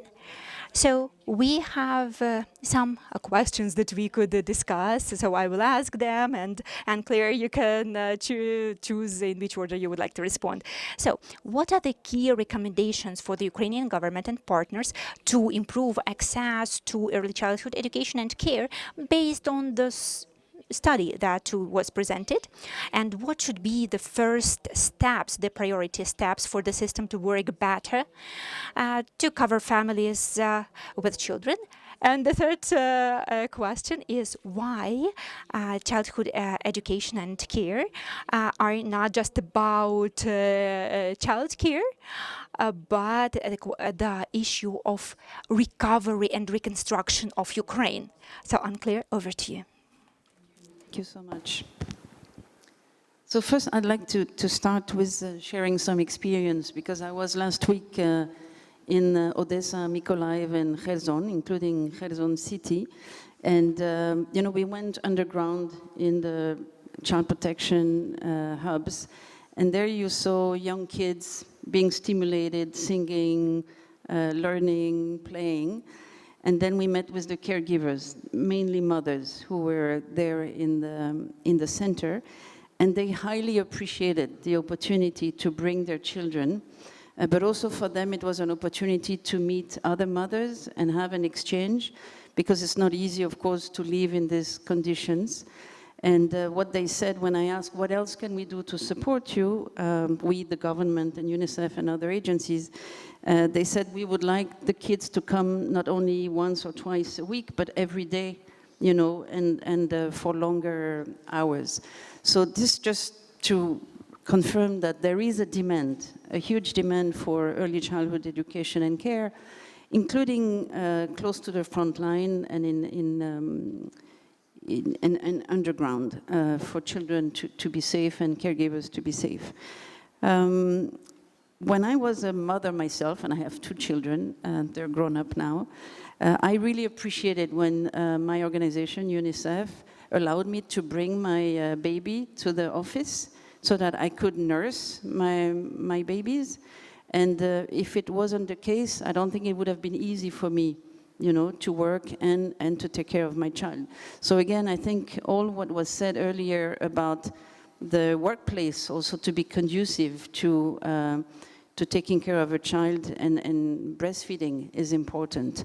And that's why we're working with all the different actors. But if we go back to what are the recommendations and what are the next steps, first I want to congratulate the government of Ukraine for already issuing legislation, developing strategies, subsidy schemes to support early childhood education and care across the different sectors.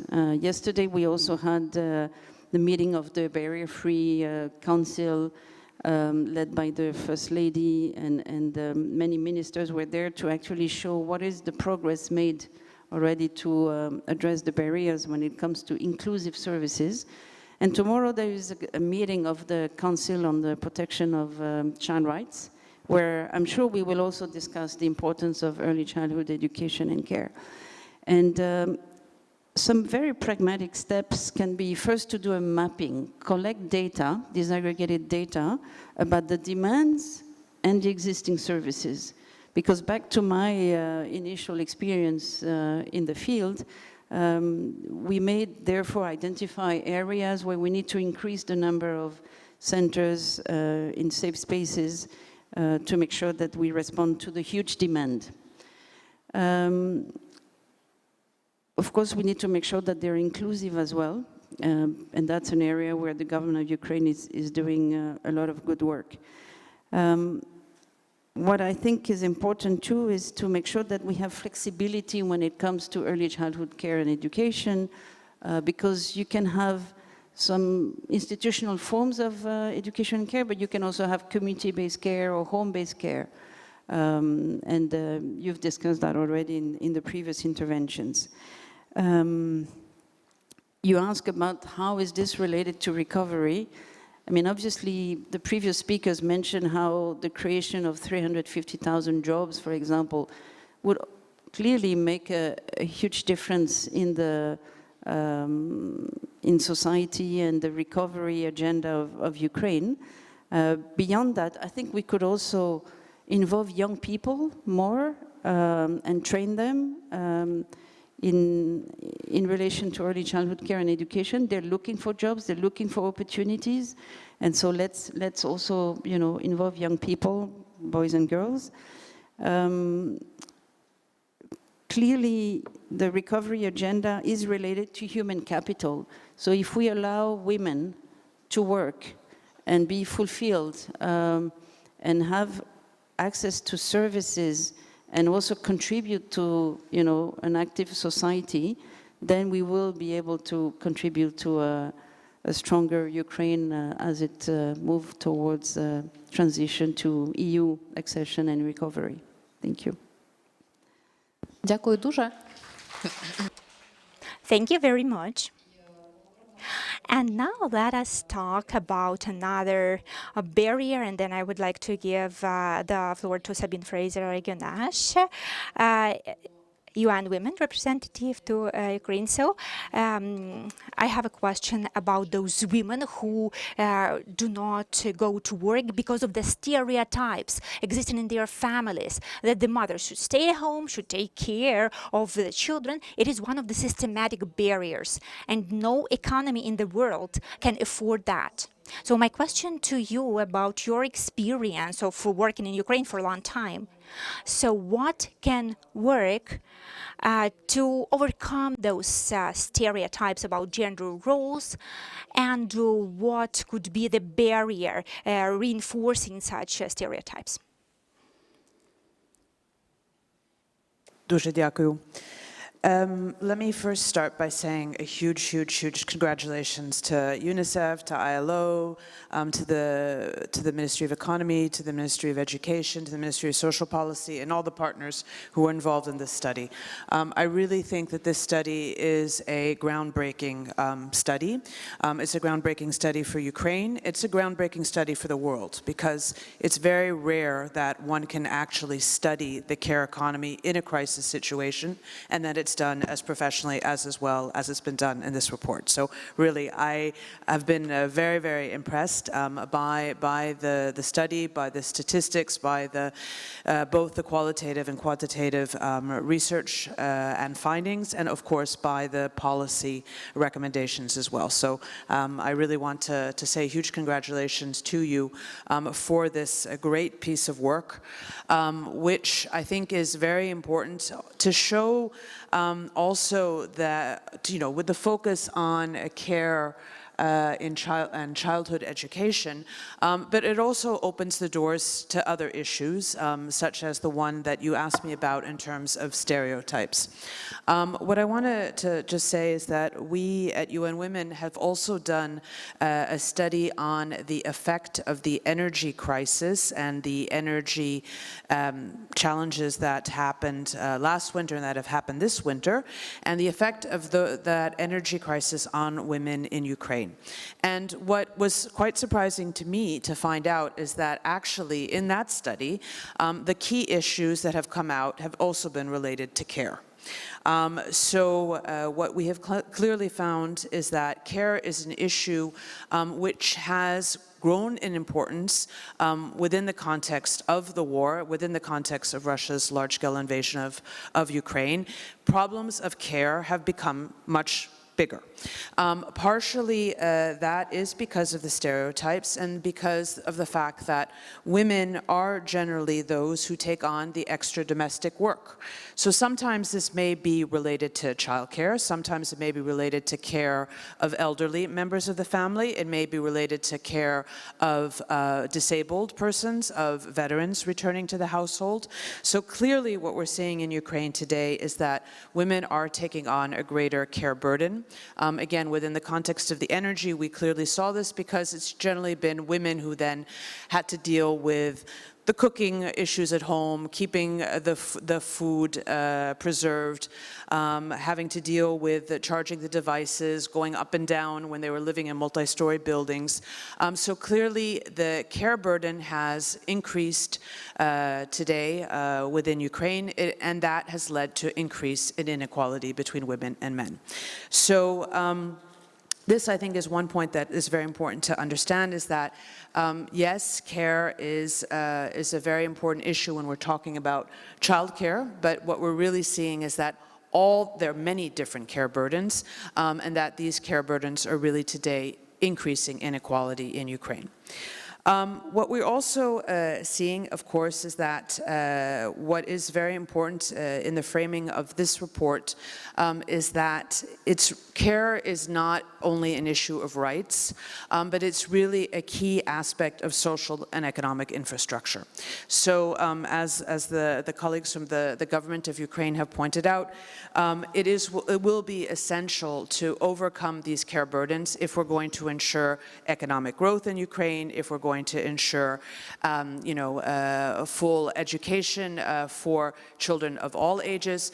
But also, one thing that hasn't been mentioned yet too much is also, of course, the demographic crisis that Ukraine is already starting to see. To be able to ensure that the demography crisis is addressed will also require that the care burden is addressed. And here, of course, back to the question that you've asked me about in terms of gender stereotypes, what we've clearly seen, and you see that in the responses to some of the questions, is that we do need to shift attitudes. And it is absolutely essential that also men understand the responsibilities that they need to have in their family, especially if they have 4 children, and that this is really going to require, on one hand, public campaigns that help shift these attitudes, but but also it is going to need to ensure that men have opportunities to take advantage of their paternity. So for example, the paternity leave is extremely important to really, celebrate also men's roles in the families is very important. To really normalize men as active participants in the family and taking care of children is extremely important. So really, men engage is very important to overcome the stereotypes. Another thing that I would say is that women's led organizations in Ukraine are, of course, playing incredibly important roles. And so I think that's something that we see when we travel around the country in Mykolaiv, Odessa, Kherson. We're seeing that women's rights organizations are really helping fill the gap in care. And there, I think for the future, what will be really important is to institutionalize those community-based models where women's rights organizations are providing care to ensure that somehow there is closer coordination between the state budget and these community-based initiatives, both through local and regional government, but also through central government. So that, I think, is going to be one key way, is to really work at the grassroots level and working very closely with women's rights organizations. I also want to say that, of course, what we're seeing across, the region, unfortunately, is a backlash on gender equality. So it is going to be very important to strategize on how to avoid that this backlash also comes to Ukraine, to really ensure that particularly care investments are something that is prioritized, that there is no stigmatization against men that want to take their paternity leave, that there's no stigmatization of women who want to go back to work very quickly after childbirth. So this, for communications, will be extraordinarily important. Care work, unfortunately, paid and unpaid, generally remains undervalued economically and socially. So this means that too often the wages of caregivers are too small, that there are poor conditions for childcare workers. So this will also be a very important part of the recovery, that there be a strong focus on investment for care, that there be an investment for those who are already working in the care economy. Unfortunately, too often, unpaid care is largely invisible in statistics and recovery assessments. So let's think about it. Did the RDNA 5 address the issue of care or not? Did it look at it sufficiently or not? Because really, too often, issues of care are not addressed in the statistics and in the planning. So I just want to say that, that is why this report is so important, because it sheds such a clear light on the needs of care, the needs to have the proper care policies, and the government of Ukraine is already working on this, but also in the need to ensure the proper financing and funding and budgeting for care. So again, a huge congratulations to all of you who have been involved. Hopefully we will take this also to the Ukraine Recovery Conference to ensure that there is a really strong focus on care there as well as part of the recovery. Thanks. Thank you so much. I'd like to say that on behalf of all men in the world, we'll do our best, but I can't say so. But I'll do my best, definitely. Thank you so much. Дякуємо. Так, ну що, і пані та панове. Thank you. So let us now give the floor to Aida Lindmeyer, the director of the ILO Office for Ukraine. So we see the labor dimension of this aspect, such as flexible condition, equal pay, non-discrimination, and proper conditions for those who work in the care area, complying with international standards, and the list goes on, like what needs to be done. But my question: what are the solutions that are critical for this sphere, so that women they can go back to work? So for your efforts to maybe advocate this a little bit more. We're here talking mothers to almost mothers or women to women, but I'm counting in the room there are barely 10 men. So I really hope that this type of studies, we will be able to actually communicate more to men, that they can see the benefits of shared parenthood. I will start, if you allow me, first by saying a very personal thank you to the teams of UNICEF and ILO for the sweat and tears that they have put in the last 2 years to come up with this study. Thank you so much.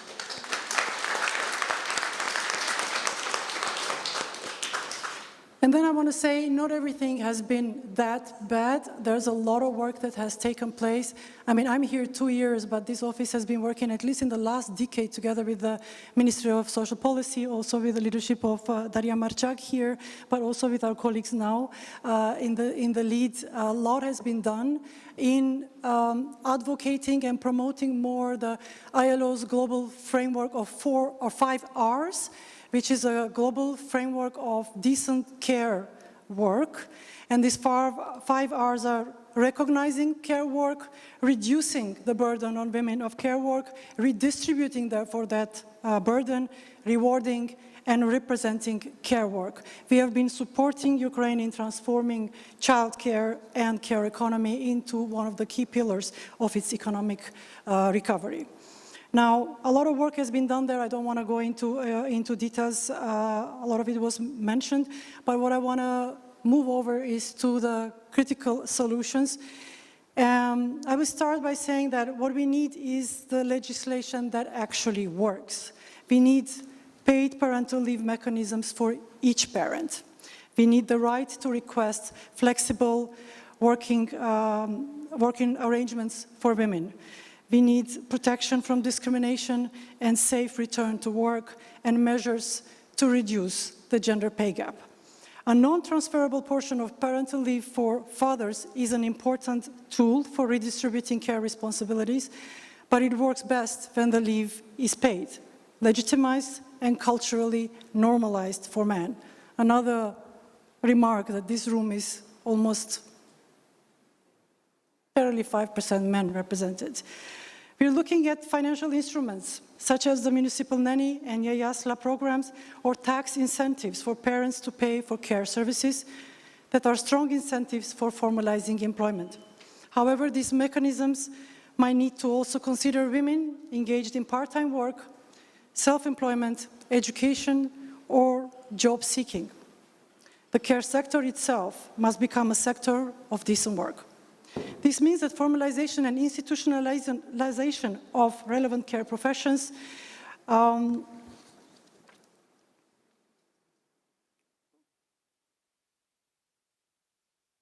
sorry, I missed my line.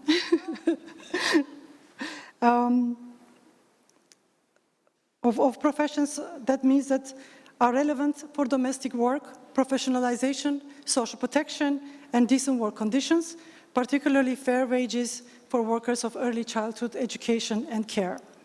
As an added benefit to this also creates a service of quality standards and greater protection for families and children.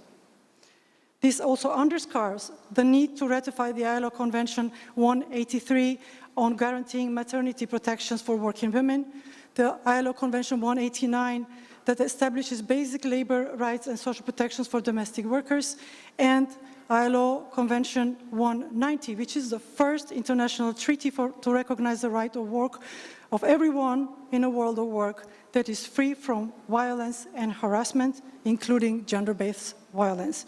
And of course, strong efforts are needed to combat discrimination and challenge stereotypes, both in the world of work and across society more broadly. This is already being addressed by the ILO through this study that was presented today, as well as through the planned communication campaigns aimed at tackling the key challenges the study has identified in relation to social norms and gender stereotypes. Thank you. Thank you so much. Дякуємо. Дякую дуже. Thank you very much. And in all the responses, we heard that we are talking not just about private issues of families when we talk about women going back to work. In fact, we talk about the strategic level of system design, investment, and also change of culture in terms of attitude also to those men who take the duties in terms of household and child care. So let us move forward. And now I would like to engage our audience. We have a mic. So if you have any questions to our panelists or any comments you would like to share, please, we can give you the floor. And dear man, there are not many of us here in this room, so maybe you have some comments or questions. Please, now is the time. We see that there is a comment or a question. Thank you, Olga Yakova. I represent NGO Impact Force. We work with women leadership and women entrepreneurs. So my question is to the representatives of ministries. So we see what is going on now in the situation when we are at war. Our country is at war, and women, they take more responsibility, not just to give birth to children, work, but also we need to become leaders. So we need to do more than before. So looking at the results of this study, I want to say that it is very detailed, very deep. Thank you so much for conducting this research. And what we see as civil society is that we need to create this ecosystem which would be intersectoral and would create an infrastructure where the woman can be a leader, responsible for the community, for the family, for the children, and children who can get education on par with the education offered in European countries, because now women, they can go abroad to European countries and get free access to education, to health system. So what we can do to offer a similar opportunity. So are there any initiatives, interministerial, engaging international partners? And how can we do those things quickly, which we need to do? Thank you. I see that Daria would like to respond first. I think that all the things that we shared, each one of us, that is the result of our joint activities, joint initiatives. For instance, together with Anastasia, we did this program, e-Sadok, like e-kindergarten, to have bigger benefits and payments to like women. And with AIDA, we've been promoting the reform of the care sector so that the care services would be accessible for women who raise their kids, and also for generally for people who take care of their family members. I checked statistics, and according to the pension fund data, we have about 730,000 persons in Ukraine who are caretakers.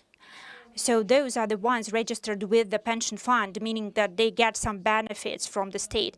So most probably there are also many more people who don't get many payments and benefits, so they are not in the registries of the pension fund. And we, as the ministry, we have this basic rule. We have 20 persons working on the labor market, and it is not possible to change the whole labor market if you have a team of 20 people. So we need partners. So all our projects that we implement are implemented with the partners, and most of them, they actually come from NGOs. For instance, Жителюб NGO, they came to us and they said that they would like to have employment opportunities for people aged 50 and more. So we are implementing currently this project with them. And now we have NGOs, LADA, working with women who come back after maternity leave, and Strong Women NGO. They work with women who have children with disabilities, and with them we are currently defining how we can have customized programs to bring back women. And I know that colleagues from other ministries are also open to initiatives. So if you have the energy and the desire to work in partnership with us, when we all have our contribution, let us work together. That is the only way how we can move forward, how we can ensure changes. And I would like to add that Maria Bardina, she said something that I agree with.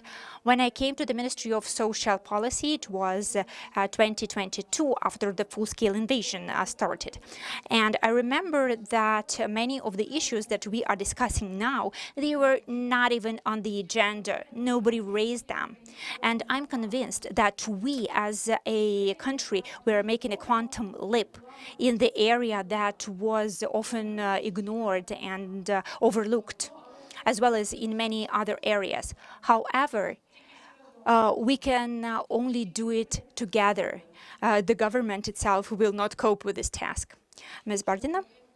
Just very shortly, I would like to add, and in this context, I would like to thank our international partners for conducting this study, because for 35 years, our country has been independent, and only now we are raising this question of women returning to work and combining their job and their motherhood. And finally, we have such a research study, and it gives an opportunity to this initiative group of women in the government and in the parliament to say that we want to change the situation, and we can have this data from the research study. So it is important to engage active women and active men who would promote this, who would communicate on this. So thank you for being part of the civil society. Also, please start working with the government and with the parliament. Thank you. Oh, well, the question was to all women leaders, so I would like to respond as well. I think that the biggest issue is that when we talk about gender issues, we only have women in the panel and Timur, who actually gets paid for sitting here. So he has this mission, but he's the only man here. But I see a female leader asking, how can we support other women leaders? And in the panel, we see women leaders who understand that it is a priority, because we all have our own experience of combining this experience of like motherhood and job. I'm sure that none of us took maternity leave like 3 years. No, right? No one. And I think that today we have a female prime minister, we have a vice prime minister who gave birth to her daughter, and she did not take any maternity leave. And 10 years ago, it was just not possible to imagine. So our society transforms very quickly, but such transformation can not only happen in parliament and in the government. And thanks to the civil society, the transformation happens also at the local level. And when we talk to female leaders, it is important to also remember about men. I would like to have more men, at least 30% of men in the audience supporting female leadership. And I'm sure that we need to engage everyone in this conversation. And in the area of education, those initiatives about education without discrimination is important for us. And now we focus on not building gender stereotypes in the system of education, because they are being formed, they are being shaped from the kindergarten. Because, you know, when I come to the kindergarten, into the nursery, I see that the educator says, like, girls, you can go and play in the kitchen, and boys, you can go and play with the toy cars, you know. So we should not do that. And we need to avoid shaping this culture in the sphere of education. Though the study actually shows us that those stereotypes, they come not from the education system, but in interaction with friends, with family, with colleagues. So we are all the ones who are shaping the public opinion. So I hope that next time we will have more men in such audiences, and then we will have a proper dialogue and systematic changes. I agree with you, Anastasia. What we do in my family, we have a day with a daddy, a day with a mommy, when kids spend time with daddy or with mommy.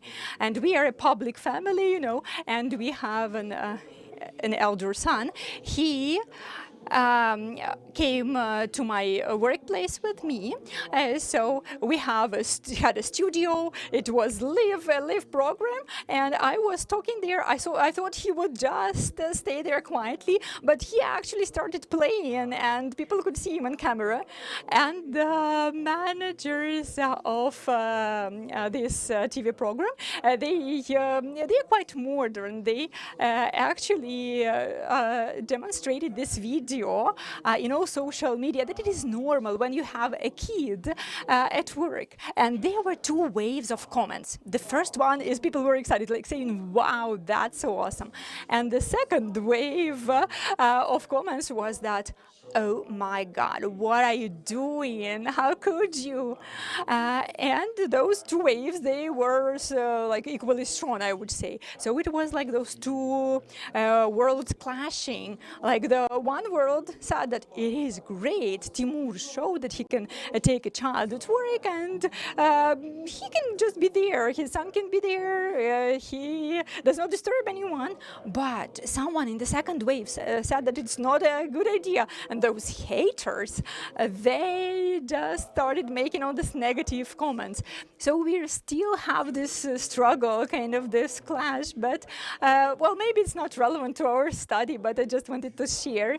And I want to say that there were about 60% of positive comments and about 40% of negative ones. So we are moving in the right direction.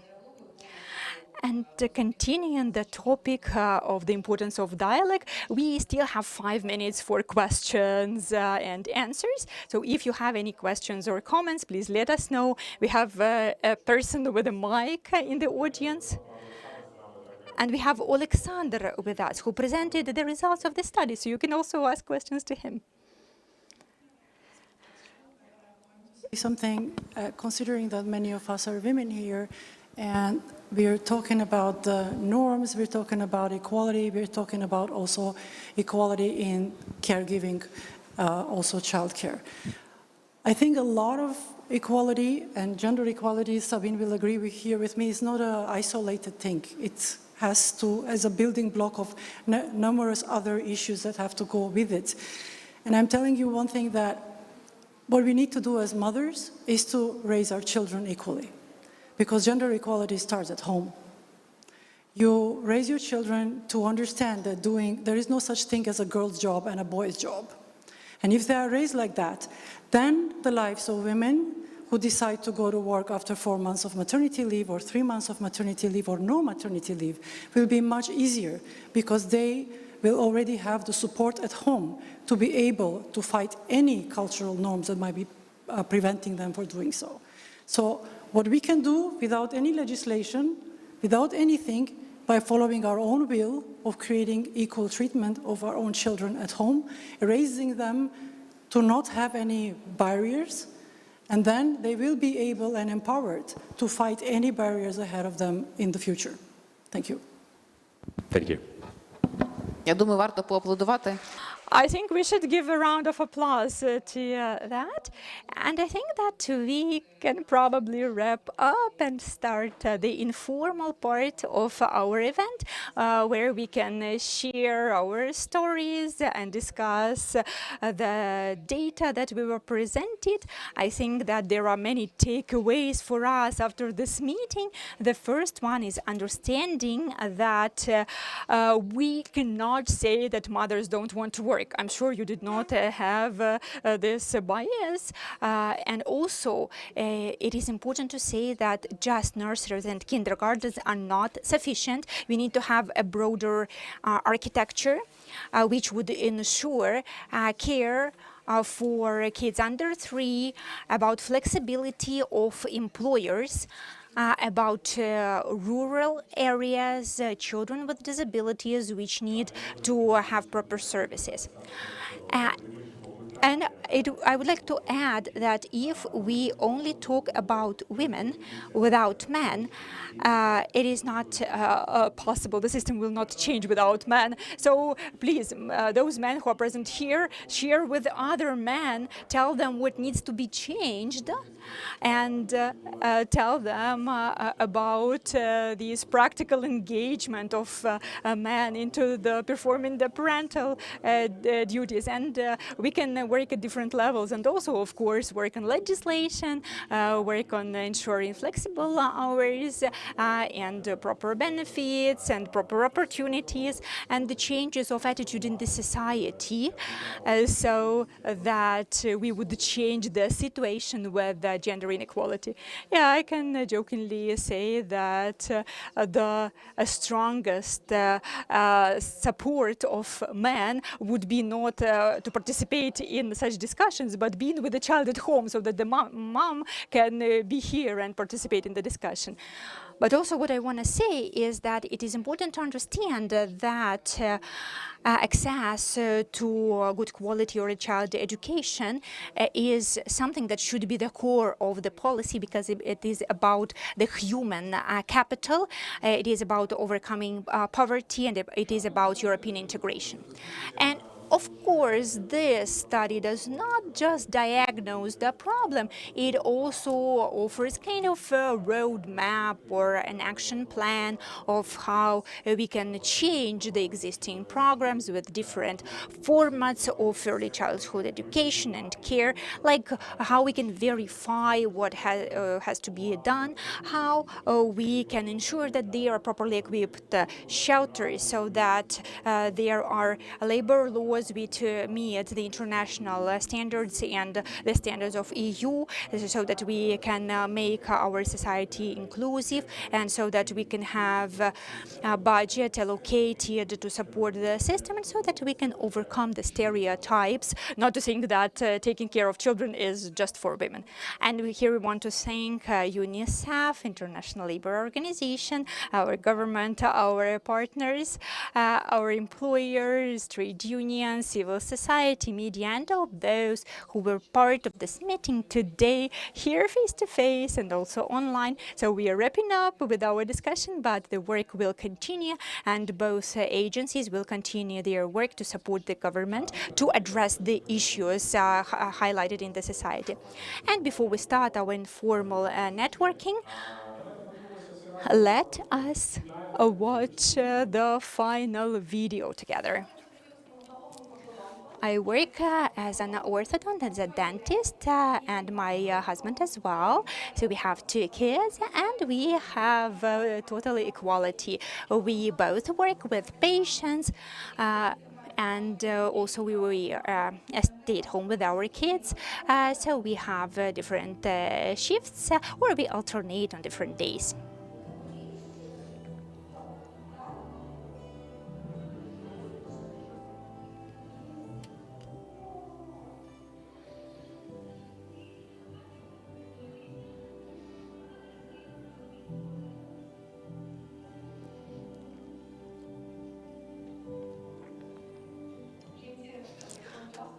It's often important for the woman to return from maternity leave sooner than 3 years for her peace of mind and change of scenery. So it's about shifting the roles. And it's also an opportunity to feel more financially secure and a chance to recharge a little.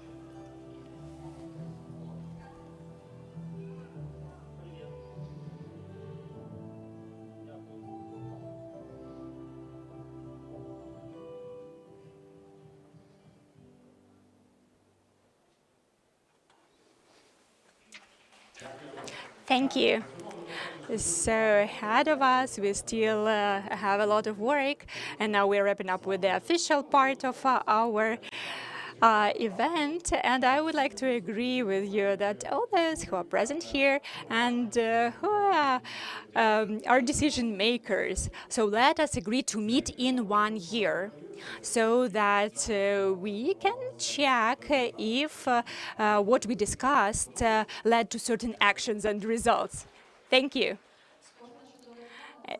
It sounds like a plan, so let us move forward to implementing it. And now we will have time for networking. So please meet people so that together we can work and see in 1 year what we have done. Thank you so much.